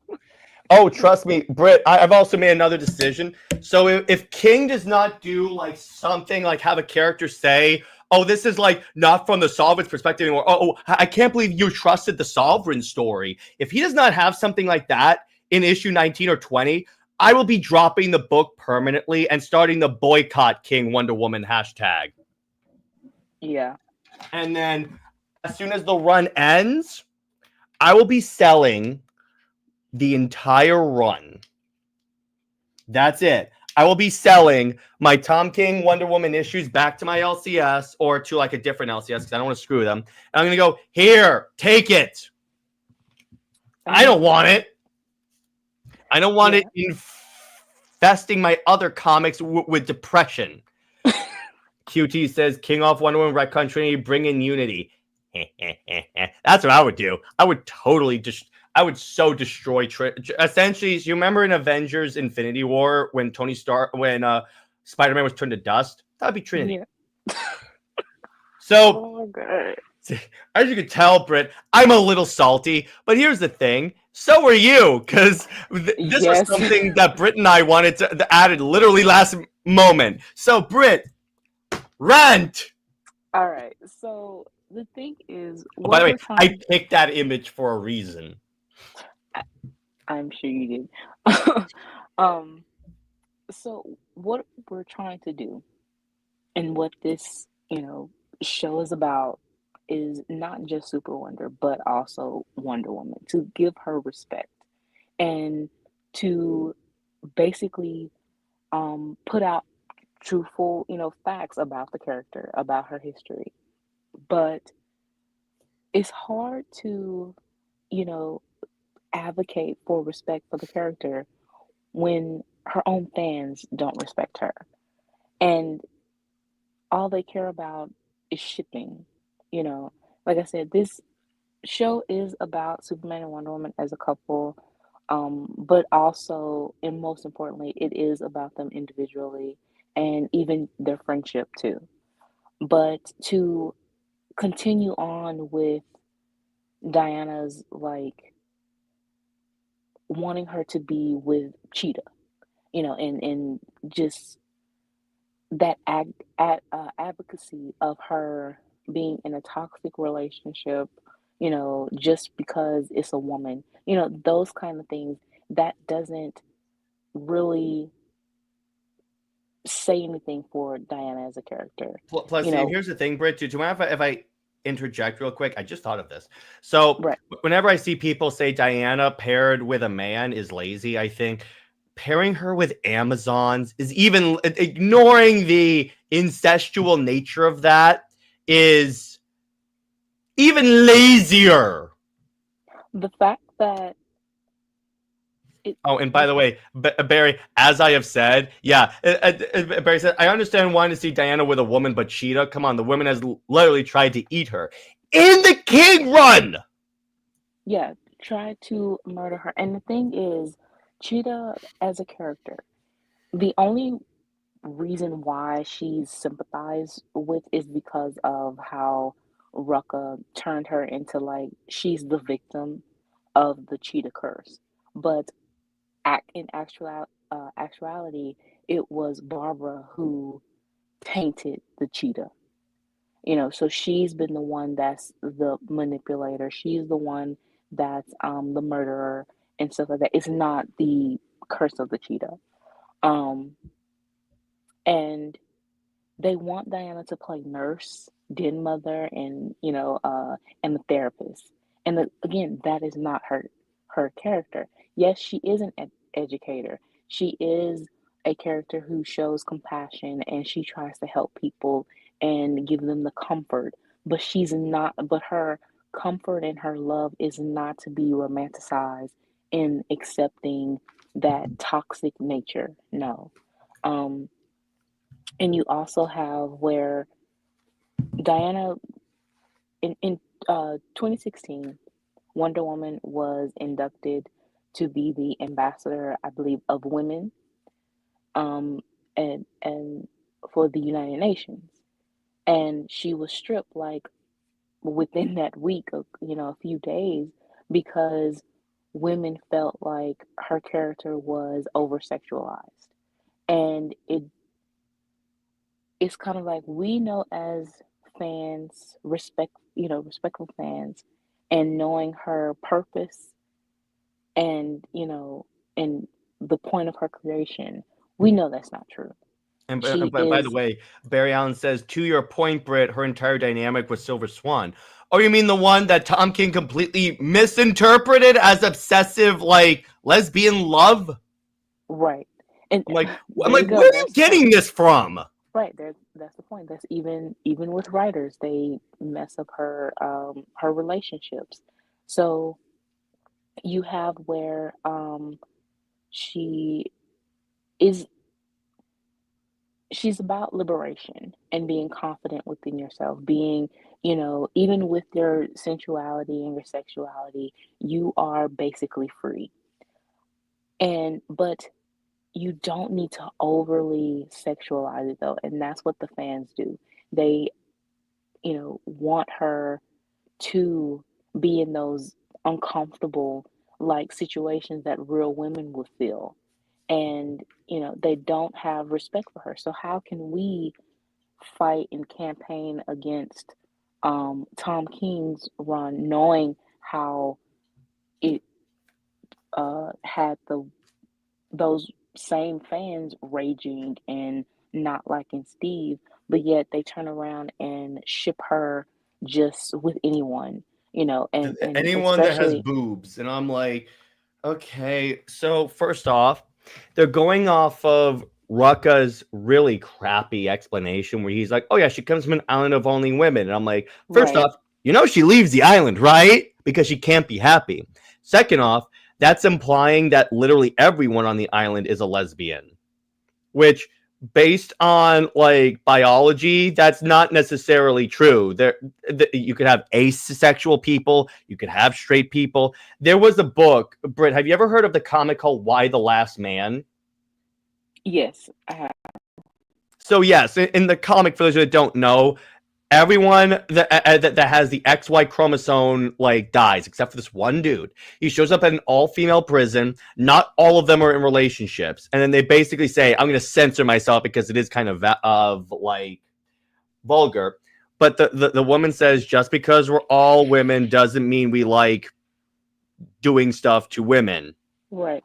That's it. Assuming that, by the way, Nubia is one, though. That's what I'm going to say. Nubia is firmly established as a lesbian. So is Hippolyta. And here's how I know that DC acknowledges Nubia as bi, but not Diana, bi or gay. Because guess what? Look who's on all the Pride merch. Right. And Diana is never. She is on like a Pride cover for like Wonder Woman, but so is Superman for his son. So I don't really count that. But in the actual Pride issues, it's been said, it is very like explicitly said that DC does not want Diana with a woman. The thing But is, real quick, Barry Allen says, I think Diana is bisexual, has a strong lean towards men. I'm just, she left the island and never got with women as far as we see. Yeah, but it's like, as far as we know, short of the crappy Rucka run, she never engaged in relationships with the Amazons. and one of the reasons is because she was the baby. She was the That's only why. child That's on the why I island. am against shipping her with any Amazon, because particularly if she's immortal, if all the Amazons are immortal, because Diana was born, they grew up, they know her, they've known her as a child. Right. Unless like it is New 52 type thing where there are other child Amazons, but we I know don't think it that is. it's not. I believe it was just in New 52 where there were other child Amazons. But other than that, Diana has been the baby because she represents the Amazons' rebirth and and for her to be the chosen one as their champion. So and why would you ship her with these older Amazons who are whether even if they are immortal, it doesn't matter. They still watched Diana grow up. They They still raised taught her. her things. They essentially changed her diapers. Exactly. And they are essentially her aunts and second mothers. Why, and then to say that, oh, they're not related. Okay, that doesn't matter. It's still the fact that Or she it's was, like, well, not the Amazons. Well, someone said, well, the Amazons are not like her birth. Not all the Amazons are her birth mothers, and I'm like, the ones that people ship her with are. That's my point. right. So just this double standard that these, fans have. And they also victimize themselves real quick. We try to challenge these narratives that's false or just over the top, and it's annoying, especially when you talk about Superman and Wonder Woman and saying if you don't like a ship in general, stop saying that it's incest or it's sibling coded. I Just say I can't don't stand like that. it. Just as simple as that, because first of all, you as a general person saying that, you're the weird one for saying that, because how do you get siblings out of a romantic relationship? Like, where in that do you equate that being siblings? I just can't And what does that say understand about that. you if you promote Superwoman with Superman? Right. and and honestly, they look like cousins right now. You It's know, break out my Kryptonian banjo. right. But And by the way, eugenics, and by the way, Kid Cameron's cheering you on, Brett. thank you. And it also promotes eugenics because Clark, again, he's happy that Lois has powers just as he does, and the fact that he he said in the issue from last month was like we can fight side by side and do stuff and all of this, and and just really embracing the powers now. And it's kind of like, yeah, that's all this storyline is about, is Lois having powers. Even her solo, it was just her, it wasn't about the world. It was just we can go flying and stuff. We can do this and do that. And Williamson only had like a sprinkle of them saving the world, or and such, but it wasn't really just that. Um, it was pretty much fluff, you know. So again, these double standards from both sides of Wonder Woman fans and Superman fans, but yet you demonize the ship that brings these two characters together and actually represents what these two characters represent. Putting it all together, putting it forth, and taking it serious. But when it's individual and you have Diana being shipped with Minerva or Steve, look what we have now. We have Diana, um, it, being she's barely in her own book. She's out of focus because Tom King, he only cares for Steve. Then in Superman's book, I mean, Superman is just pretty much mid. Is very middling. Let me put it this way: it's not as insulting as Tom King as Voldemort's Wonder Woman. It's not, but it's just very average. It's kind of like as long as you have Superman stuck in the same stagnant status quo, then it's basically fine. Well, here's the thing, and I was having a conversation with a buddy of mine about this, and I said the next Wonder Woman writer doesn't even have to do a fantastic job. She could do he or she or they, however you want to classify them, can do even a average job, and I will be ecstatic. Yeah, I'll take that as an improvement. I would like to have a great run, but actually, you know what? By the way, Britt, I'm going to ask you this in the chat. So I've asked you, Britt, but please reiterate, what Wonder Woman writers would you want to come on after King? And which ones do you think, if we can't retcon Trinity out, which ones do you think stand a chance of actually fixing the character? okay. So I think I told you this, well, not yesterday or the day before. Stephanie Phillips, with her Wonder Woman evolution, she she has a good grasp of Diana. She's also admitted that she is inspired by Perez and the 52.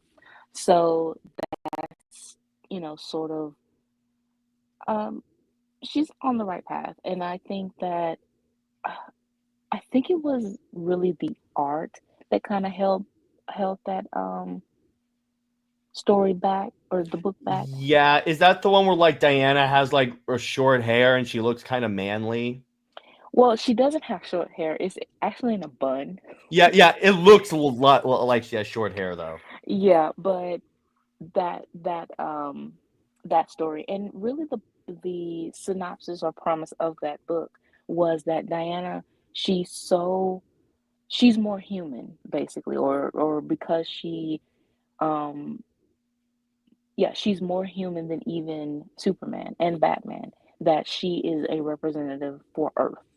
You know, that alone really says a lot and has respect for Diana. And yeah, it would have been a great story. So I would say that if she um I guess given a little bit more guidance, you know, editorial in the right type of way, not so much as controlling, micromanaging, or giving her bad ideas, but just giving her a story that really, you know, amplifies um Diana as this representative of Earth, then yeah, she can handle it much better than Tom King. Conrad, I would say he knows But here's Diana. the thing: likely he comes with Cloonan. They're a set. Okay, so well, I wouldn't say that because he wrote or uh the backup for Nightwing or a couple of stories on his own, and she's not involved. So I mean, that Wonder Woman run was okay. It was just the fact that, especially with Cloonan, with saying that Diana was a party girl, you know, I don't like that because she's not. Yeah, Not in exactly. that sense. But they were on the right track, especially Conrad with saying that their inspiration was Wonder Woman from Darwin Cook, New Frontier.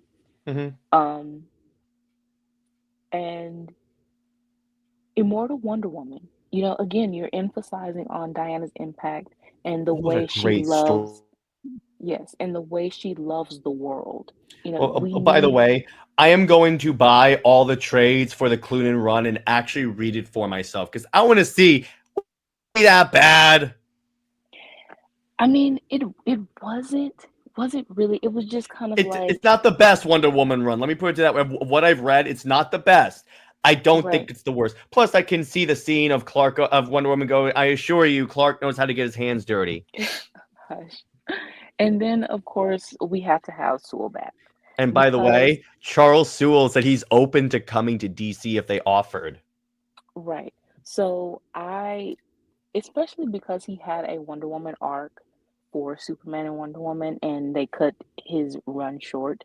I would want to see the ideas, and we know that he can write Diana. So, Oh, he could write circles around Tom King. It's right, essentially like the Tom King and him are like at a bar talking, and then Charles Sewell says, "Hey, I'm taking over as the new Wonder Woman writer," and Tom King goes, "Well, be careful. She's a tough character to write." And then Charles Sewell goes, "Hold my beer."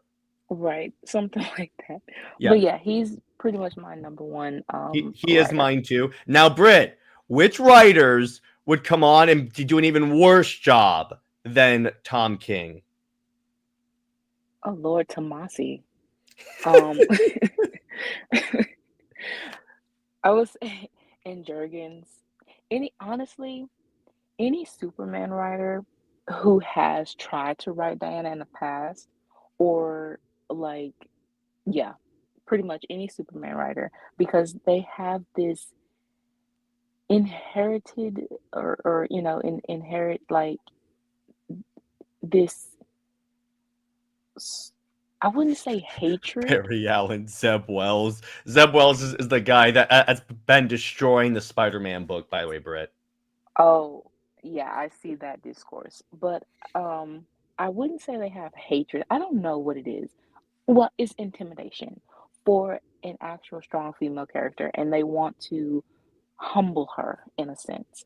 And yeah, so I would say any Superman writer that will be worse than King. But number one would be Tomasi for sure. Yeah, exactly. For me, my number one for want for I think would right circles and be able to repair or to make Trinity a good character is Sewell. I mean, 100% he could do it. And he's shown that he can write Wonder Woman and be respectful of her lore. Plus, I would like to see him write Wonder Woman herself and not necessarily have to bring in Superman as well. I want to see the ideas this guy would come up with, and this would be the writer where I'm like, it's guaranteed a good book because I know he knows how to write Wonder Woman.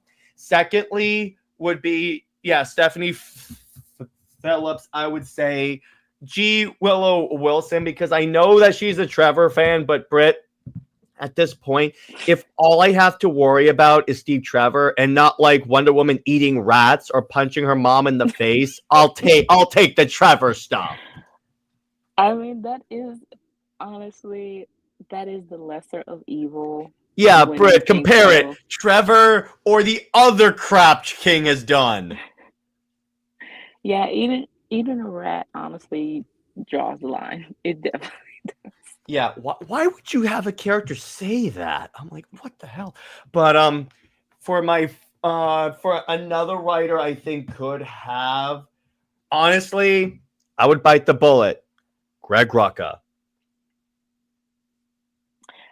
You know, me and Jid actually talked about that, and yeah. Because Brit, so I know we have our issues with Rucka and Wonderbat and stuff, but of the first off, from a public relations standpoint, the best option would be Rucka, obviously, besides Sewell, because Rucka is known as having a good Wonder Woman run by a lot of people. So, hey, what's up?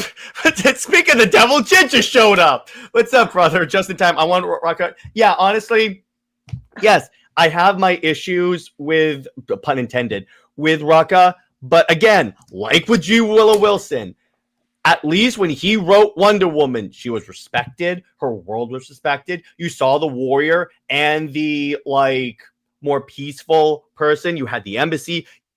Everything was explored. You saw nice Diana. You saw pissed off as hell Diana. You saw Wonder Woman beat the crap out of Batman, which was fun. But so yeah, go ahead. So we have to make that more like explicit that we're talking about first run. Right? First one, not Rebirth. Do not do Rebirth. Do not do Rebirth for God's sake. Do not have Wonder Woman. Actually, wait. Do the mental institution part. No. Brit, hear me out. Someone brought this up to me in DMs. You can literally use that to retcon out the King run like they did with the Azarella run. Diana having mental issues and going stuck in a straitjacket, I cannot handle. That's a King story, though. That's something he would do. Honestly. That's how you retcon out the entire run. And you can have the break point when she discovers that Trinity is a construct made by Cersei. Oh my goodness! I mean, because Brit, this is the thing they did to wipe out the King run. Well, or you could just make it where she was in suspended animation. Or here's the other way they could do this. So Brit, do you know when Diana was captured by the Sovereign and then just let go? Yeah. What if that was Cersei impersonating Diana? Well, they can't do it now because they captured Cersei. Or Cersei created a fake Diana. That would explain the sudden change and desire to have a kid. That would explain why Trinity is a construct of Cersei. Yes, I'm keeping that. And, well, it wouldn't explain the rats, but besides that, you could use it, and then essentially you could make the... But I just want everything from this run to be wiped. That's the way you do it. Well, I mean... Honestly, that makes sense because of King saying that majority of certain things are red herrings, so he has not explained what that means. And can I be honest? I think that's BS about the red herrings thing. Honestly, I think that's just him trying to deflect from he forgot about Emily. He poured a lot of sugar in that sugar honey iced tea. He did. Oh, he took the cap off and just poured the whole damn bottle in. Yes, he did. Yes, he did. I mean, it's a That's why 2 pounder of the sugar. perspective thing. I was talking to my friend Robert because it was on Robert's channel. We said that. I think he was just because I swear, if he doesn't explicitly say that in the issues, that's why I'm gonna drop the book because then he will be legit caught lying. And Yeah. anyone that lies that bad should not be writing a character whose whole thing is truth. That's Brit, what's the lasso called? The lasso of truth. It's literally called the lasso of truth. Dear. What the? I feel like I'm taking crazy pills. Barry Allen says, I wonder if Al Ewing were a Superman, Eve Ewing did Wonder Woman, we'd be onto something. Oh, so Al Ewing and Eve Ewing are a married couple, Brit. And I think I know what Barry's referencing. Maybe. But here's the thing. You would then have to deal with the Superman editorial and stuff. I would love that. But here's the thing. Let me put it this way. This is what I tell people that, like, quote, kick King out of DC. I'm like, nope. Let's just focus on getting him off of Wonder Woman first. That's number one. In fact, of the two hashtags, let's focus on getting him off first. Then we can retcon Trinity. The King off Wonder Woman part is the key hashtag. Right. Just do that because there's a chance that a writer could improve Trinity. It's probably not going to happen, but my point is just get him off the book. That is the important part here. Once he's off the book, then we can determine that other BS. But anyway, stop shipping Diana with Amazons. That's the point of this. So then we get to Creature Commandos. Actually, you know what? This is a great place to put this because of that. Brett, that was not intentional. I didn't realize how fortuitous of a transfer of a transition that was. Honestly, no, because it honestly shows the problem and why we are being the advocates that we are. Because in this episode, first of all, the character, sorry, spoiler alerts, but that character is actually Clayface. No. And that's for anyone who hasn't watched the episode. And from the first episode, actually, Themyscira has been kind of like the butt of a lot of jokes, and how it says that the public doesn't know if Themyscira, the Amazons and everything, they don't know anything about it. They don't even know if it actually exists. You had the Sons of Themyscira, you know, of what they represent, of like a Proud Boy type joke. Then you had Cersei being basically jumped by a flea-bagged weasel. And just like I said, all of the sort of mentions of Themyscira or, you know, anything Wonder Woman lore, it is everything that Twitter has said about Wonder Woman, and just those type of offensive type comments are said here. And so Clayface asked the student, which some people think that it is Barbara Minerva, but it might not be, might just be a random student, about what do they know about Themyscira. And everything that's more important, you know, the culture and everything, Clayface says that is boring, but he's more interested in if the Amazons were lesbians. And keep in mind, Clayface is a dude. So when you think about wanting Diana to be sexualized in that sense of all Amazons are lesbians, you are going into that male oriented type narrative and how they see women, and wanting women with women for that type of male fantasy. So no, it's And not. Britt, who wrote this show?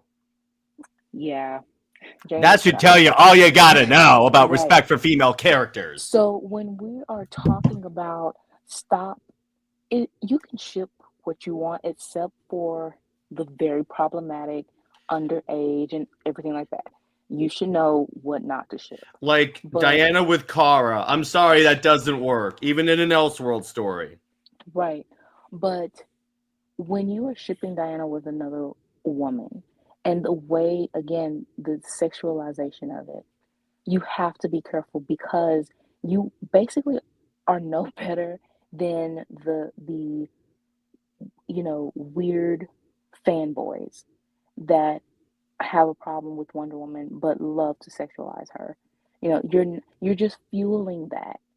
And this show, this clip and everything like that pretty much validated our concerns. So And when this we is why are I stopped watching it.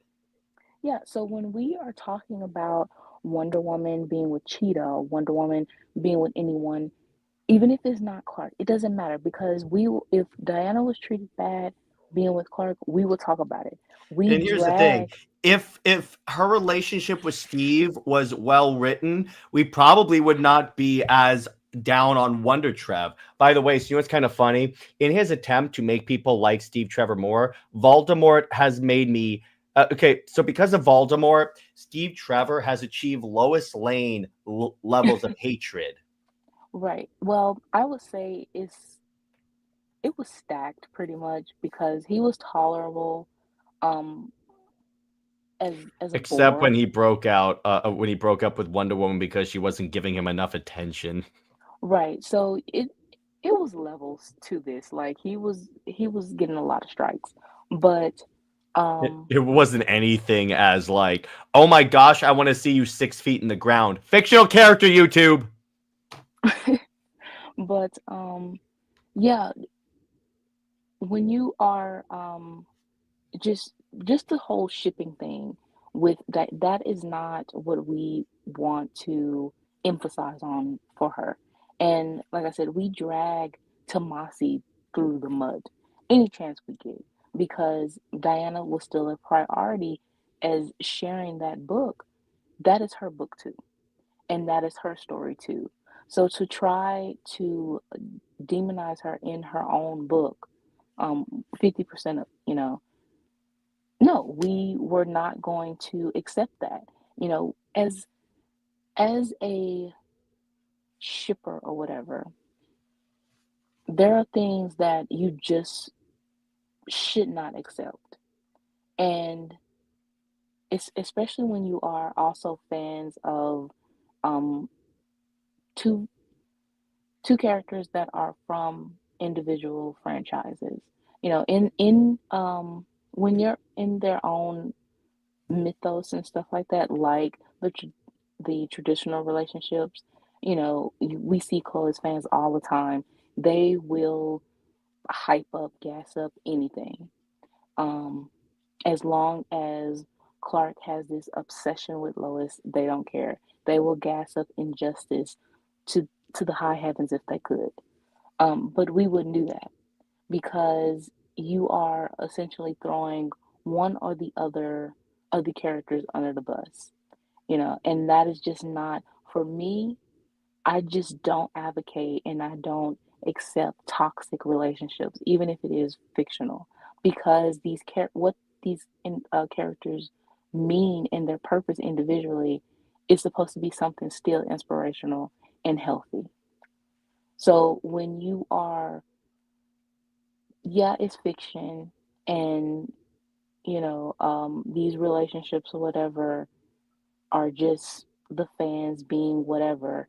But when you have people making like very crude jokes about, essaying a character or how these female characters are talked about, you have this idea of how that person is in reality.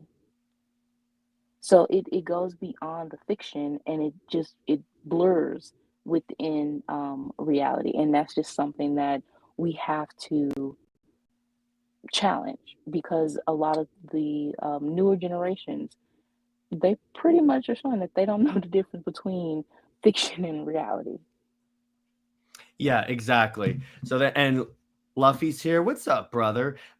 Basically, writers need to stop promoting degeneracy through fiction. That's like asking Tom Exactly. King. That's like asking Tom King and James Gunn not to breathe. Anyway, speaking of James Gunn, as a matter of fact, by the way, Brits, you know what's funny?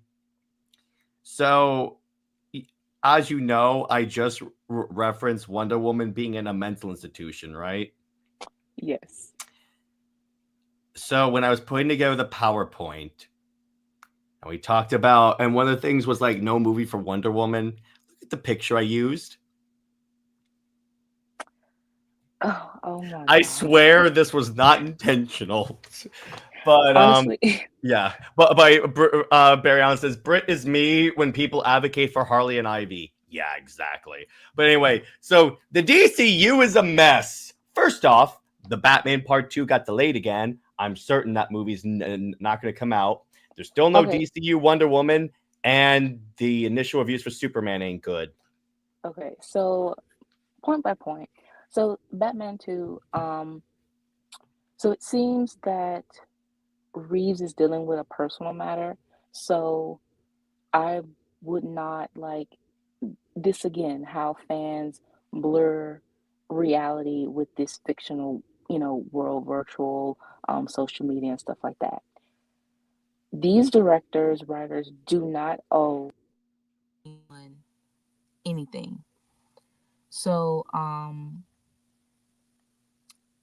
with that, if he is dealing with a certain, personal matter, that is way more important than a movie. Yeah. And with Wonder Woman,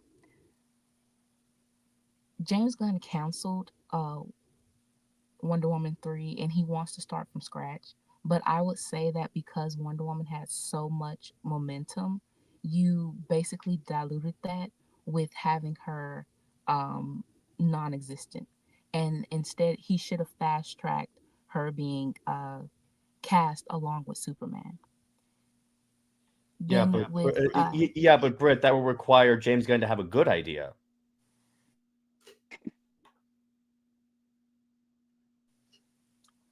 I mean, even with, I don't know, Paradise Lost, um, I guess because we don't have the essential idea of what it's supposed to be, it's very hard to know how Diana would be. I know she's going to be young and, start over, but at the same time it's kind of like if this world is established and with creature commandos knowing Themyscira but don't, how does she fit in this? And she doesn't need to be like this self-insertion or sexualized or not taken serious. Because again, she gained respect and popularity with DCEU, even with its flaws. So, um, you know, don't take 1,000 steps back with her. And then with Superman getting bad reviews, I mean, as I said before, it is kind of like they're going with the Donner um, redo. And from the trailer, of course, influence, and James Gunn has admitted that with Man of Steel. And then you have the Kaiju, which is giving, he says, the Silver Age. And then other heroes being, whether mentioned or appearing, is uh, BVS. So it's just a jumbled uh, thing of a lot of different eras, but you don't know if it's going to all match up. Exactly. Exactly. And it's one of those things where I'm like, all right, because the trailer comes out and okay, it's pretty good, or it's the same stuff that we've seen before. So we've all talked about that. But it's like, okay, you got a little bit of goodwill, but with this, because people have been comparing it to the Mummy. by people that have seen it. So which mummy? Is it Tom Cruise I or think they're saying the Brendan Tom Fraser? Cruise one. You know, the one that tries to establish a cinematic universe but failed? Oh, Lord. Which, if so, that's kind of bad. Speaking of Yeah. kind of bad, Superwoman, or as I like to call her, Zois. Okay, so here, this is the issue that a lot of the Superman fans felt like Williamson was going to have, especially with the preview of them going to the moon. Of course, they thought that it was going to be something sexualized. And there was a panel taken out of context. Um, Even Dan Moore, the artist, he took that to try to promote the book. And just again, the way the Superman fans are hypocrites and, so full of double standards. How if it was Clark and Diana, they would swear it's eugenics. They would swear that it's all about, them banging or whatever like that. But it seemed like they are even more so talking about because Lois has powers that Clark doesn't have to hold back. Just those type of very cringe, corny, and disrespectful comments. Um, that they would rage over if SuperWonder fans were speaking that way. So at the beginning of the book, she is with Kara, Lois is with Kara, and she's trying to tell Kara like how to be a superhero or what to do. And I'm glad that Williamson did address that Kara is kind of like questioning Lois to say, you only been a superhero for a couple of months or whatever, but I've been doing this for years. So how are you going to tell me what to do? You know, I'm glad that he actually addressed And that then that they way. ruin it in the next panel by saying, well, chill, I'm just giving you a hard time. Yeah, and then it's a very corny gag to say call Batman. It's kind of like, what is Batman going to do? Um, so you have within the whole issue, you have Clark basically try to take Lois on like these different places. I think is Emerald uh planet with the Amethyst, my bad. With Amethyst, and to try to have like a little picnic, but then a war started. So Lois, how Lois stops the war is just she just says stop fighting. And honestly, it very much feels like they want Lois to be Diana Light because who stopped wars and all of that is Diana, Who became the goddess of peace?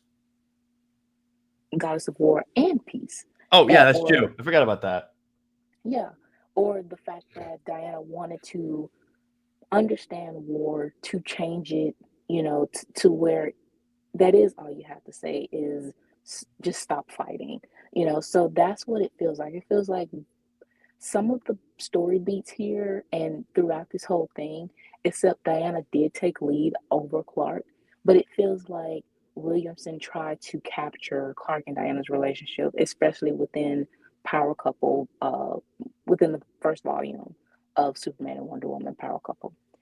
Um, then you have the whole entire like plot, or the center of the plot is that Lois, her role is basically complaining or sulking over the fact that Clark died by Doomsday, and you have Ozempic Doomsday. And Jesus Christ, I love that. thank you, Jid, for giving us that. Yeah, thanks, Jid. You're the man. So I guess essentially it's about like Clark, he's realizing that, or what Doomsday said is Clark will live forever, but everyone else will die and he will be alone. Counterpoint, Diana. Yeah, but Williamson hasn't he's ignored Diana within this uh book since the very beginning. I mean, Yeah. even we saw the panel of the Justice League and Diana was replaced with Power Girl. And Power Yeah. Girl isn't When he even said heavy hitters, I'm like, who are these people? yeah, Diana wasn't even in that panel. Um and also even in future issues, I think in the March issue, the Justice League will be there. So I guarantee you Diana won't. Um By the way, side note, you know what's funny? You notice how Diana's on the Justice League, but she's a fugitive? yeah, it's a Some lot. editor should have put this takes place after issue 19 of Tom King's Wonder Woman. There you go. You're done. By the way, I was talking about this too with a buddy of mine, Robert. Isn't it telling? I mean, granted, she just got created. That it'll be very telling if in the Justice League book, no one mentions Diana having a daughter. Because if that Oh, yeah, I would happens, see that. that would communicate to me. Because if DC was so like full all in, pun intended, about Trinity, they would have had her reference at least in Justice League. Right. No, no one cares. If Honestly, if if they don't, that tell first off, if they don't, that kind of tells me that maybe because my put away it burns. I love QT, but one of my theories is that Trinity was not meant to be an ongoing character in the Wonder Woman book. You know, she's not supposed to be in continuity. kind of like Gotham Girl and Oh no, Gotham Girl stayed in continuity for a while, like, as a matter of fact. or well, her brother or her, whoever he her was. brother died, but what I Oh, mean is like even the baby Trinity. In other words, I think a lot of this is going to be wrapped up maybe in issue 19 or 20 because here's the thing. Trinity is so like linked to the Sovereign and the Sovereign story is ending on 19. So I'm like, right. okay. It would be very interesting if like Trinity was like just a marketing stunt and not meant to actually be canon. Because Tom King did say that in the Trinity miniseries. But by the way, first off, so you have a character that the fan base overall hates, and you have her first miniseries be written by the reason people hate her.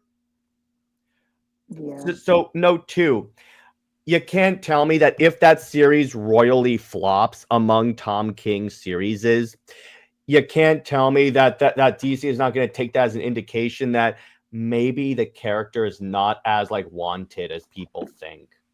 I mean, She isn't.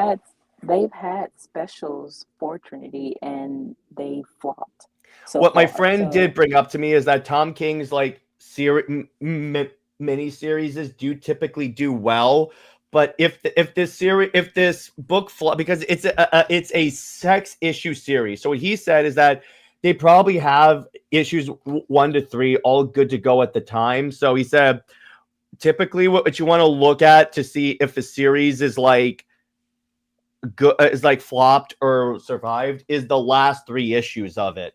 So since this is 6 issues, that'll be very interesting because if this mini series flops, then guess what? I think because guess what? All of the versions of Trinity, including the shrew adult version, is featured in this.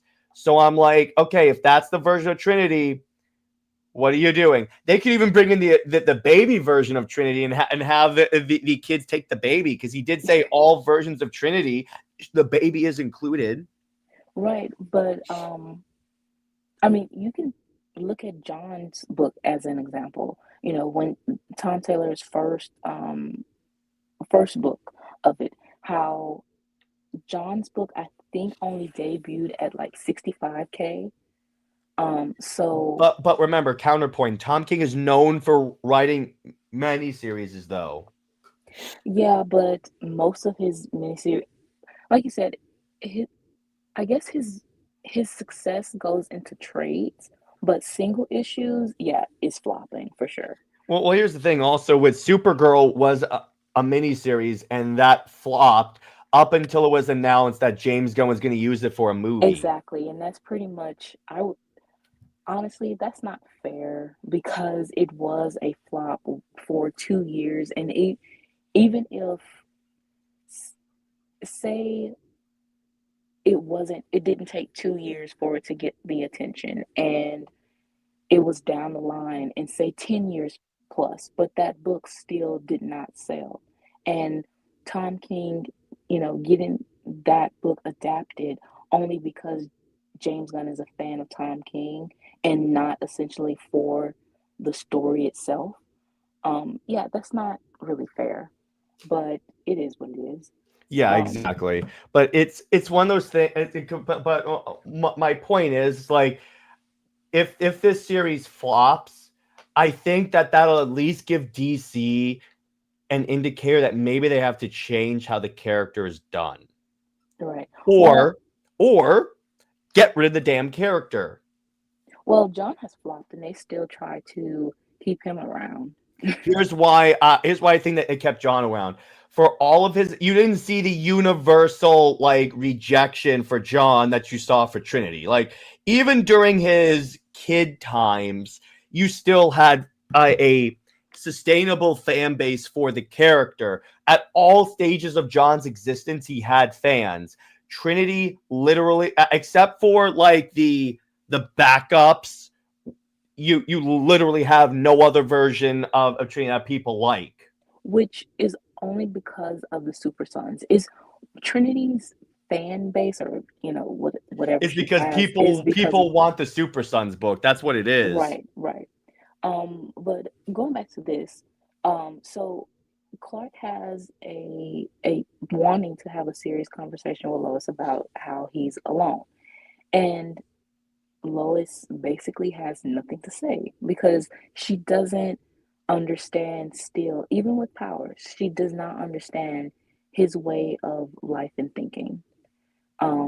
And that really shows still how they are in balance. And she also admitted to say she likes the powers, to be able to fly and do, unique things, but at the same time it's not for her. And also, Williamson, I don't know if this was a self drag or what, but he he had Lois say that she doesn't even like being the editor in chief. She just wants to be a reporter. And honestly, I mean, that's really the self degradation or whatever, or uh, regression in a sense. I I mean, that pretty much shows how the writing is so stagnant. And honestly, this whole thing with Lois having powers is very superficial because it's not truly telling the story of why should she have powers, why does she has powers, and what's the point. With Clark and Diana's relationship, you understand that that is, who they are as individual characters, and they come together as how we've explained multiple times of this perspective of an immigrant and a refugee, both outsiders, both have this perspective of being, these two powerful beings and struggling, to find their place.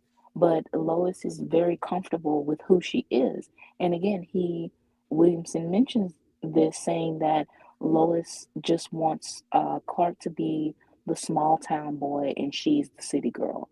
And um, with going through their what Clark wanted to do as like having the powers and going to different unique places, um, Lois says that it's something missing, and what she misses, or what's missing, is just that traditional type setup. And she also jabs at the Kents by saying that with Clark wanting to go see them, she says that that's basically not romantic, and she doesn't want to go. And it shows how, Diana would again, be the first person to say, "No, let's go see your exactly, parents." Diana would love to go to see Martha. And especially with being on the farm. She's an island girl. She loves nature. She would definitely embrace being on the farm. It's almost like you and I did an episode on this. Exactly. Yeah, so with the reviews, of course, we've talked about this of paid reviews or just people trying to, reviewers trying to keep, those exclusives in the interviews. It was one that said that this issue shows why Chloe is like the number one ultimate couple. And no, actually, when you read between the lines, it doesn't. It really shows again how imbalanced they are, even with Lois having powers. It's just glossed over with the fluff and trying to be romantic. But again, it's very superficial. Yeah, exactly. And wait, superficial Lois? Gasp. So the other thing that I kind of thought of real quick before we move on to our absolute Wonder Woman review, the other thing that convinces me that DC is not all in on Trinity is because here's the thing. So Brit, and in the comic book industry, they will keep hated characters around. You know why? Because they can make merch of them. So the character of Trinity has existed for an entire year. We don't have a Trinity t-shirt thing the only Wonder Woman merch that comes up is of our favorite girl, or in the case of Pride Month, Nubia. There is no Trinity t-shirt. And Honestly, that would convince me that DC is a little more convinced, because you could say they just created the character. No, they had the adult version of Trinity. It could put on a t-shirt. I mean, honestly, no one knows who Trinity is to even want to buy a Trinity t-shirt. Yeah, no, but here's the thing. DC has been marketing the daughter of Wonder Woman. So, because what you could do is just say the daughter of Wonder Woman, have the image of her from Wonder Woman 800 when we first see her. Guess what? That's a t-shirt people would pick up. But they haven't made a t-shirt, which makes me think that DC is not confident, because DC and Marvel too will keep characters that the fan base hates because they can make t-shirts, toys, action figure, like Funko Pops of them. The character has existed for over a year and they haven't done that. Whereas when successful characters are created, within a month you get merch. That's true. I mean, again, the only character that we can kind of compare with is John, but I would say that John had the advantage still with being a leech to Damien. And all of his merch really came from Super Sons. Yeah. So, being that attachment, it would be that if there was ever Trinity merch, it would be Super Sons and daughter type thing. Yeah, exactly. Because I think what they're doing, the reason why they have the Super Sons thing in there is because they think that they can like camouflage people's hate of Trinity, which is going to be very interesting to see how the miniseries does, because the miniseries is just Trinity as far as we know. It has the Super Sons in it. The first issue says something about corgis, so Damien and John are going to be transformed into corgis. Of course. Or wait. I'm not so sure about that.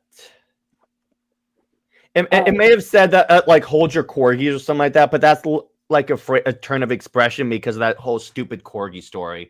Anyway, he's yeah, go ahead. He had the corgis and no, I think the title was Corgis in Crisis or Crisis of Corgis or whatever. And then he actually had like the page showing John and Damien as corgis, and he said this will be in the book. Okay, but we'll see if like he goes, but they're not going to be in the whole series though. That's the point there. Not as corgis, but John and Damien will be her supporting cast, like quote unquote, yeah. Oh God, I still don't think it'll do well. But if it's Trinity, that's the anyway. Speaking of Wonder Woman, so we got Absolute Wonder Woman #3. Now here's the thing, Brit, because I read this today.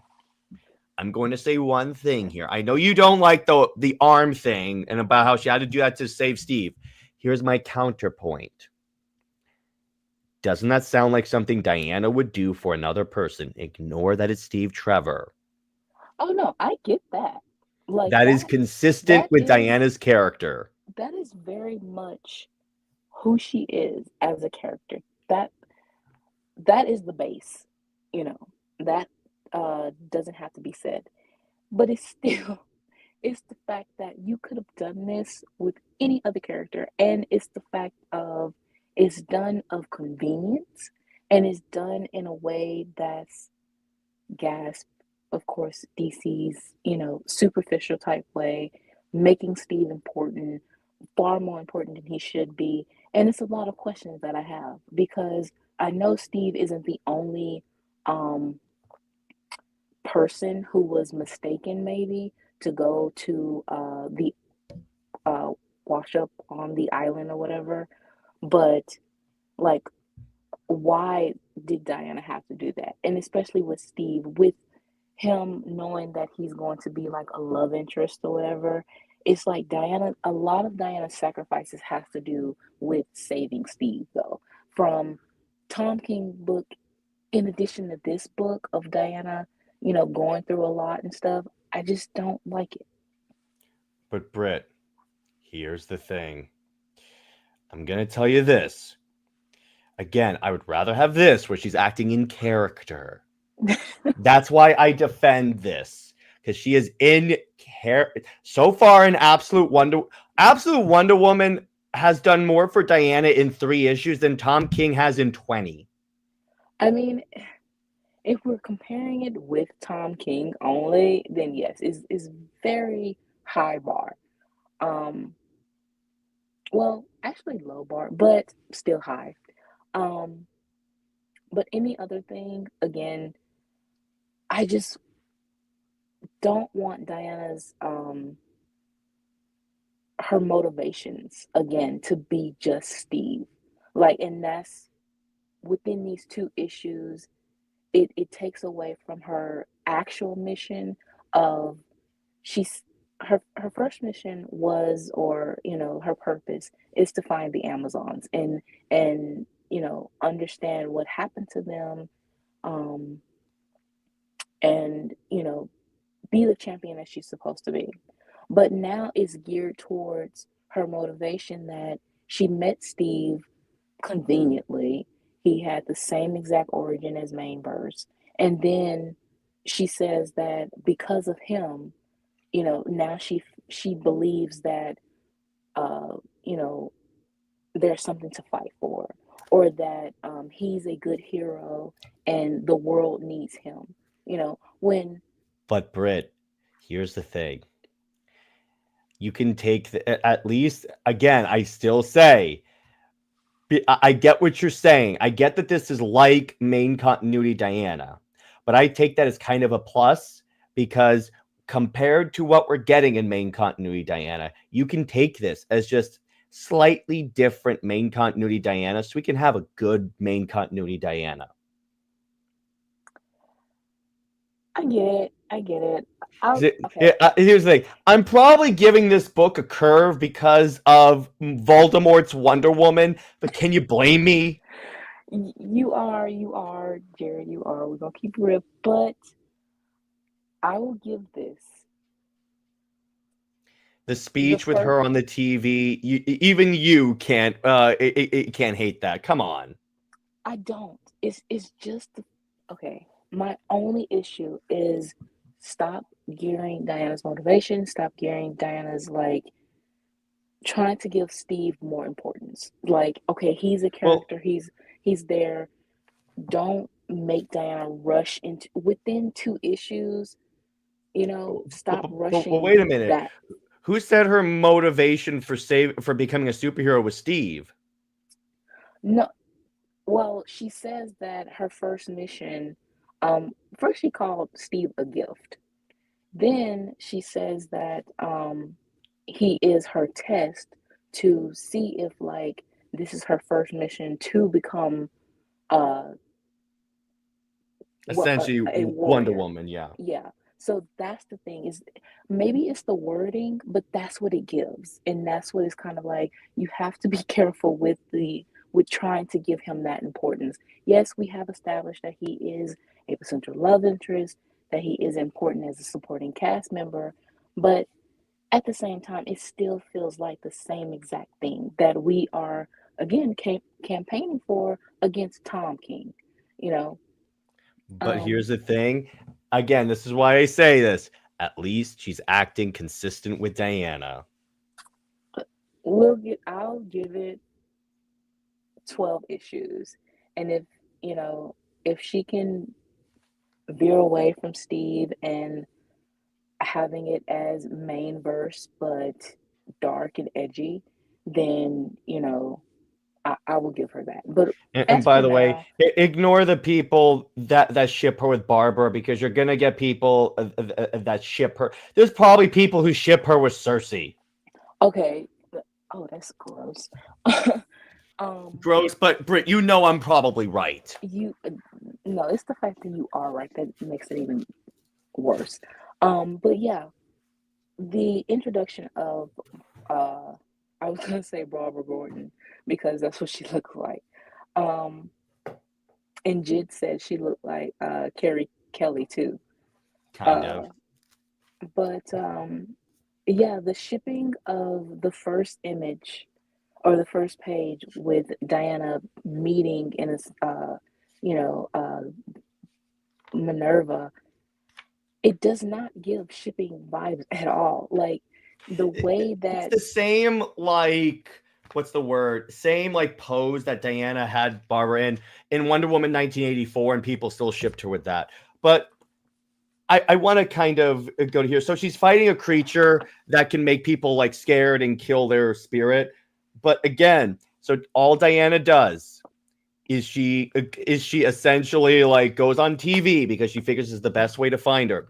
And she says, "Hello, Gateway City. My name is Diana, and I'm afraid I need your help to save the city. There's a terrible monster on your beach called the Tetracide. By the way, great design for a monster. And I have been trying to fight it, but it's very powerful. It's beyond me. The military is trying to evacuate you, but there is simply not enough time. Soon the Tetracide will begin to emit a sound that will compel you to sacrifice yourselves to it. But this will be difficult to hear. But to save you from this thing, I'm going to briefly make all of you deaf. The entire city. Many of you do not believe me, but I assure you, you're about to become believers. Panic and chaos that brings will now be almost as deadly as the Tetracide itself. And I need you to be calm. I need you, especially those of you that are hearing this message now, to help your friends and neighbors. Kindness and compassion are all that will save us now. I came here to save your city, but today it seems it will be up to each of you to save your city instead. I know you can do it. Wonder Woman believes in you." Yeah, I'm sorry. When I read that, I was like, yep, I'm in. I'm in. Because Tom King's Wonder Woman does not sound like that. That sounds like Wonder Woman. It's true that she does, again, as long as it's not geared towards the same old traditional thing with Steve. That's my only hang up, is that Diana's her first sacrifice is still because of him. Like, no, you need it. If this world is supposed to be alternative, supposed to be different and something unique and really groundbreaking, even though it hasn't been that groundbreaking, why go through the same things? And again, Diana's first sacrifice shouldn't have been for Steve. But on that, this sold really well again. It did. It seems interesting. When Absolute Batman isn't on sale, this sells. When Absolute Batman is on sale, this is number 2. And here's the thing. This is why I bring that up. Because now, Brit, one of the reasons why DC is not that concerned about Wonder Woman with Tom King is because, again, as you know, Wonder Woman the comics is not that big of a priority with DC. They see her as like a low priority character or like a low seller. But we'll see how Absolute Wonder Woman sells in March. Yeah, but okay, we will see. But here's the thing about this. this selling well proves to DC that it is 100% not the character. It is the way you're handling the character. Oh, that's been known for decades. It's just the fact that, again, when you have editorial as in DC, and we saw this on the DC documentary, it's a boys' club. Mm-hmm. So Wonder Woman being who she is, her purpose and everything like that, they don't it doesn't align with their thought Yeah. processes and mindsets. So you are going to have Diana, having a difficult time with editors that care. Even DC has female editors, but they would rather. It feels like they're geared towards other um, female characters, but Diana, for some reason, because of, again, it might be her purpose and everything like that, but she makes everyone feel intimidated, and it just Yeah. takes someone like it would never be anyone on Perez level, but it would take someone that could, you know, really cares for Diana like Perez did to elevate her again. Exactly. So I want to bring this up. So I got 3 covers again. I keep buying 3 of this book because it's awesome. So I got the Hayden Sherman cover, Hmm. obviously. The Ariel Diaz one, which I got to say is my favorite. Yeah, I really like that cover. And this one is the Chuma Hill cover, Hmm. which is not bad. But yeah, the Ariel Diaz one is like my favorite. By the way, so how about in issue 3, we're going to get in issue 4, I think, we're going to get a different artist. Yeah, that and Etta is supposed to be introduced too, I think. Mm-hmm. Oh, another thing That about already that. gives another advantage. Where's Etta in the main book? I Right. swear, Brit, if she brings in Julia and Vanessa in this book, I am sorry. I will be singing this book's praises until Tom King is kicked off the book. Okay, that will probably give me and Jid, we would probably give it not a 10, maybe a 8 or a Because 7. I'm sorry, folks, Julia and Vanessa, for their vital role in Wonder Woman, have been ignored or like not talked about ever. And I'm sorry, it shouldn't be that way. Right.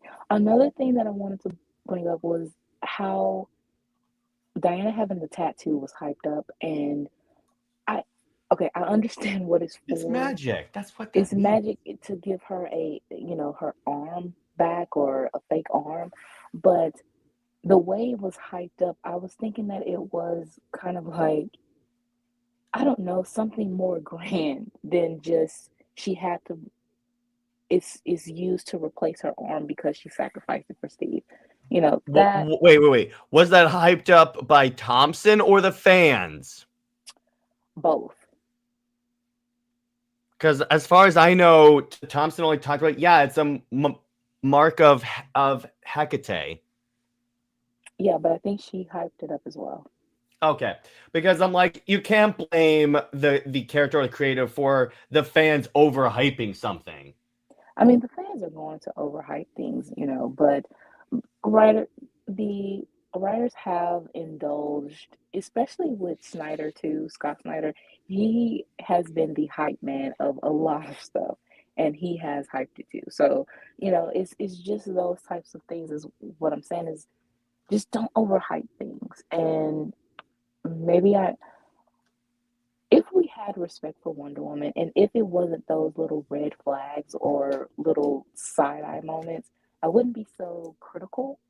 But I can't help it when, since Perez pretty much came off the book, or even within pre crisis, with reading back with all of that, Diana has had a hard time, and when she finally has a writer or create a team that cares for her it's either it doesn't sell, or the fans still find something to nitpick, or it doesn't last, Well, you even on know. that, Brit, when this was coming out, the Wonder Woman Uncovered, people were like, "Oh my gosh, they're bringing back the bikini," and I'm like, "It's literally solicited as just a book that's like a collection of her cover. Right. Read the damn solicits."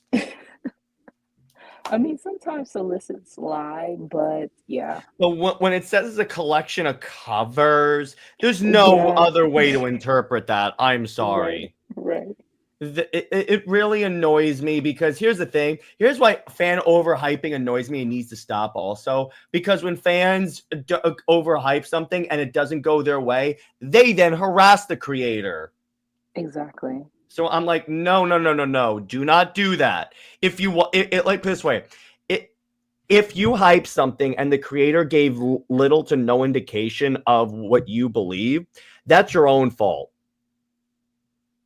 Yeah, because you are a lot of fans, they are stuck in their own, you know, head canons too.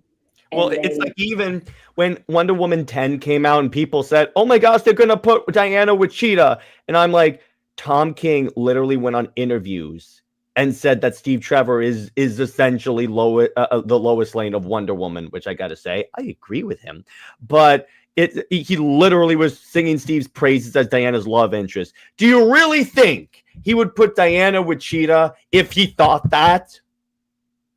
Yeah.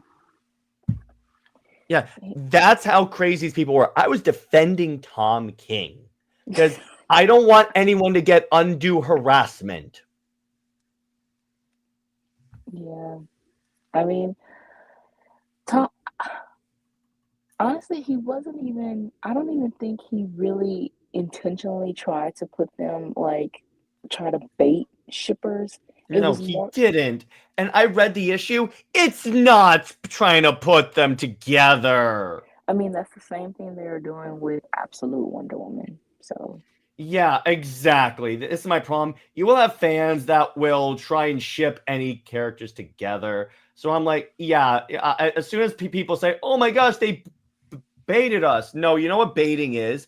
Baiting is you overhype something and don't want to admit that you were wrong.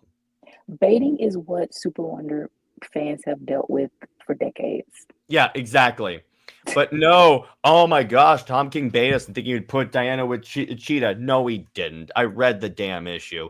You just read the parts you wanted to look so that you could post panels out of context and then say, "Oh my gosh, he's baiting these two characters." No, he is not. Right. But anyway, so that's the point that I wanted to bring up here because it, and like Brit, it annoys the crap out of me when fans read into stuff, or it's like even when Anthony Mackie was doing interviews for Falcon the Winter Soldier, someone said, "Oh yeah, they should put Bucky and Sam together because they have so much chemistry." And then Anthony Mackie legit said, "You know, it's possible for two people to just be friends, right?" No, it's impossible. For these people, it is. Well, Well, that's the thing. actually, I would say that with it's a double standard and hypocrisy for shippers. Some want to say, these characters should be just friends. Others will say that, no, even if they are just friends, they swear that they are being baited. And I'm like, again, no, it's just you. It's just you not willing to admit that you got it wrong. That's what it is. But yeah, so I think this is a good place to leave it. This was a fantastic episode, 2 hours and 44 minutes. Wow. But so you want to tease us with? Okay, first, um, I want to give a shout out to Jid Yes, yes. because um, Jid has been an advocate for Wonder Woman's respect forever, really. And, you know, he he talks real, and like I always say, very fun, you know, have us laughing, whether it is public tweets or in the group chat.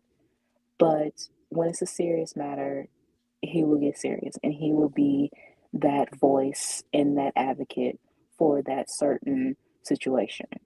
And it's just so, with everything that the Wonder Woman fandom, you know, so wishy washy with certain things, um, and how Jid has been treated, but to have that certain, you, he doesn't look for that. He doesn't look for validation or anything like that.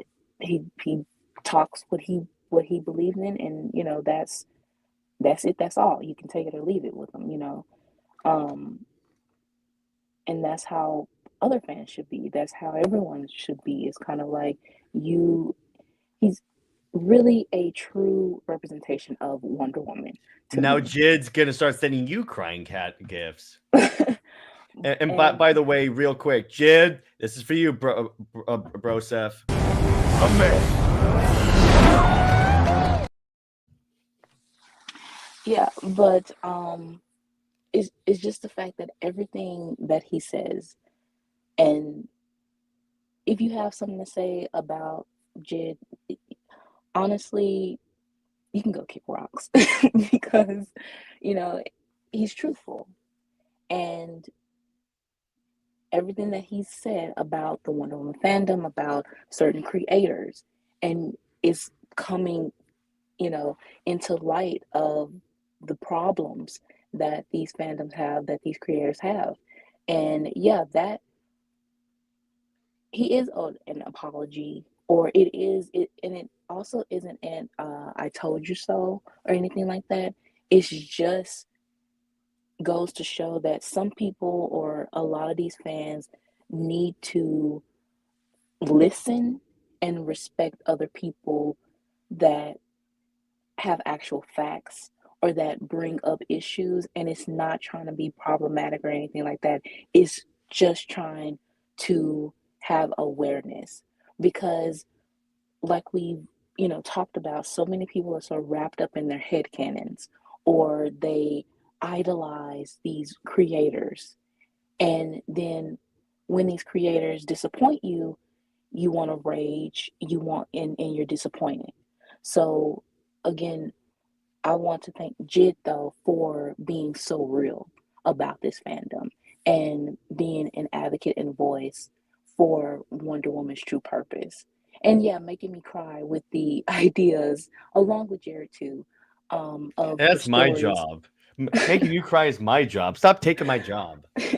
But with the ideas that Wonder Woman should have, and it's very disappointing that we don't have those stories that truly show what Wonder Woman embodies, which is empowerment for um, for young women and the true struggle, through her eyes or in just whatever situation. But to keep fighting for this character, though, even if we want to give up, and I've wanted to so many times, but with people like you and just the SuperWonder community, um, and you, Jared, as well, it just makes um, it makes it worth it, and it's the reason why we just keep doing what we're doing for with this show, and whether it's tweets or anything like that or posts, and just keep Jid shows us to keep being ourselves no matter what anyone has to say about it. So Yeah. yeah, I just wanted to give you that a shout out, Jid, because you deserve it. And I'm so happy that, for you, people are now not being hard headed and actually listening um, to you for being the voice of the Wonder Woman fandom. Exactly. By the way, real quick before you continue, Brit, that's something that I want to do because this is the last Super Wonder Legacy episode, of 2024. See, had you sweating there. So the thing is, it's like when you look at like how strong the show grew. I mean, Jid, we met you this year, so that sure like passed by. And Brit, we reached our 1 year anniversary of doing this show. Yes. And we're ending the year on episode 73. We will be in episode 100 by the time we get to 2020, well, like probably mid 2025. So how about that? 100 episodes of this show. Yes. And that's what I'm talking about. It's such a milestone in how we are showing our creativity, no matter the ignorance of DC. Um, we still know how to have fun and respect these characters, and just create a space and be welcoming for other fans, and just as it's supposed to be. This is supposed to be entertainment. This is supposed to be an escape from the reality, harshness of that. And yeah, fandom is harsh in its own ways, but when you have such positiveness in this community, then it, like I said, it's all worth it. Exactly. And the other thing is like, because of this show, the channel got to 1,000 subscribers months earlier than Lad and I thought they would. Because, yeah, the channel was growing, but this essentially poured jet fuel on it and lit a match with how like severe. And I will always be 100% grateful to the SuperWonder fandom, to the Snyder fandom, to the Wonder Woman fandom, and especially to you, Brit, for keeping this show going with me. It means the world. Yes. See, we're gonna be crying like big babies. Exactly. And Jid, by the way, we're having you on in 2025. It's happening, brother. So, Yes. and so anyway, so any other stories that you want to promote, Britt? Okay, so I do have a couple of one shots that I'm finally finished with, and I will be sending them for you to read first, Jared, and then post them probably within midweek, if not by the end of the week. Just make sure it's all edited. I do have starting back with Wonder Woman or Superman and Wonder Woman video edits for the Instagram. I have one completed, so I will be posting that one up tomorrow. The Instagram itself is still at 1.1 million views with another 100 new following. So we definitely are going to be at 70K within, I would want to say by actually July. So it would be kind of ironic and funny to have 70K with the release of the new Superman movie. Of course, we have the Shelterverse, and I can't wait for that episode to kind of let the fans in on why I send so many cat gifs, crying cat gifs to Jared with Oh the yeah, ideas that we she have. actually sent, by the way, 1, 2, 3, 4, 5, 6, 7, 8, 9, 10. Yes, 10. Yeah.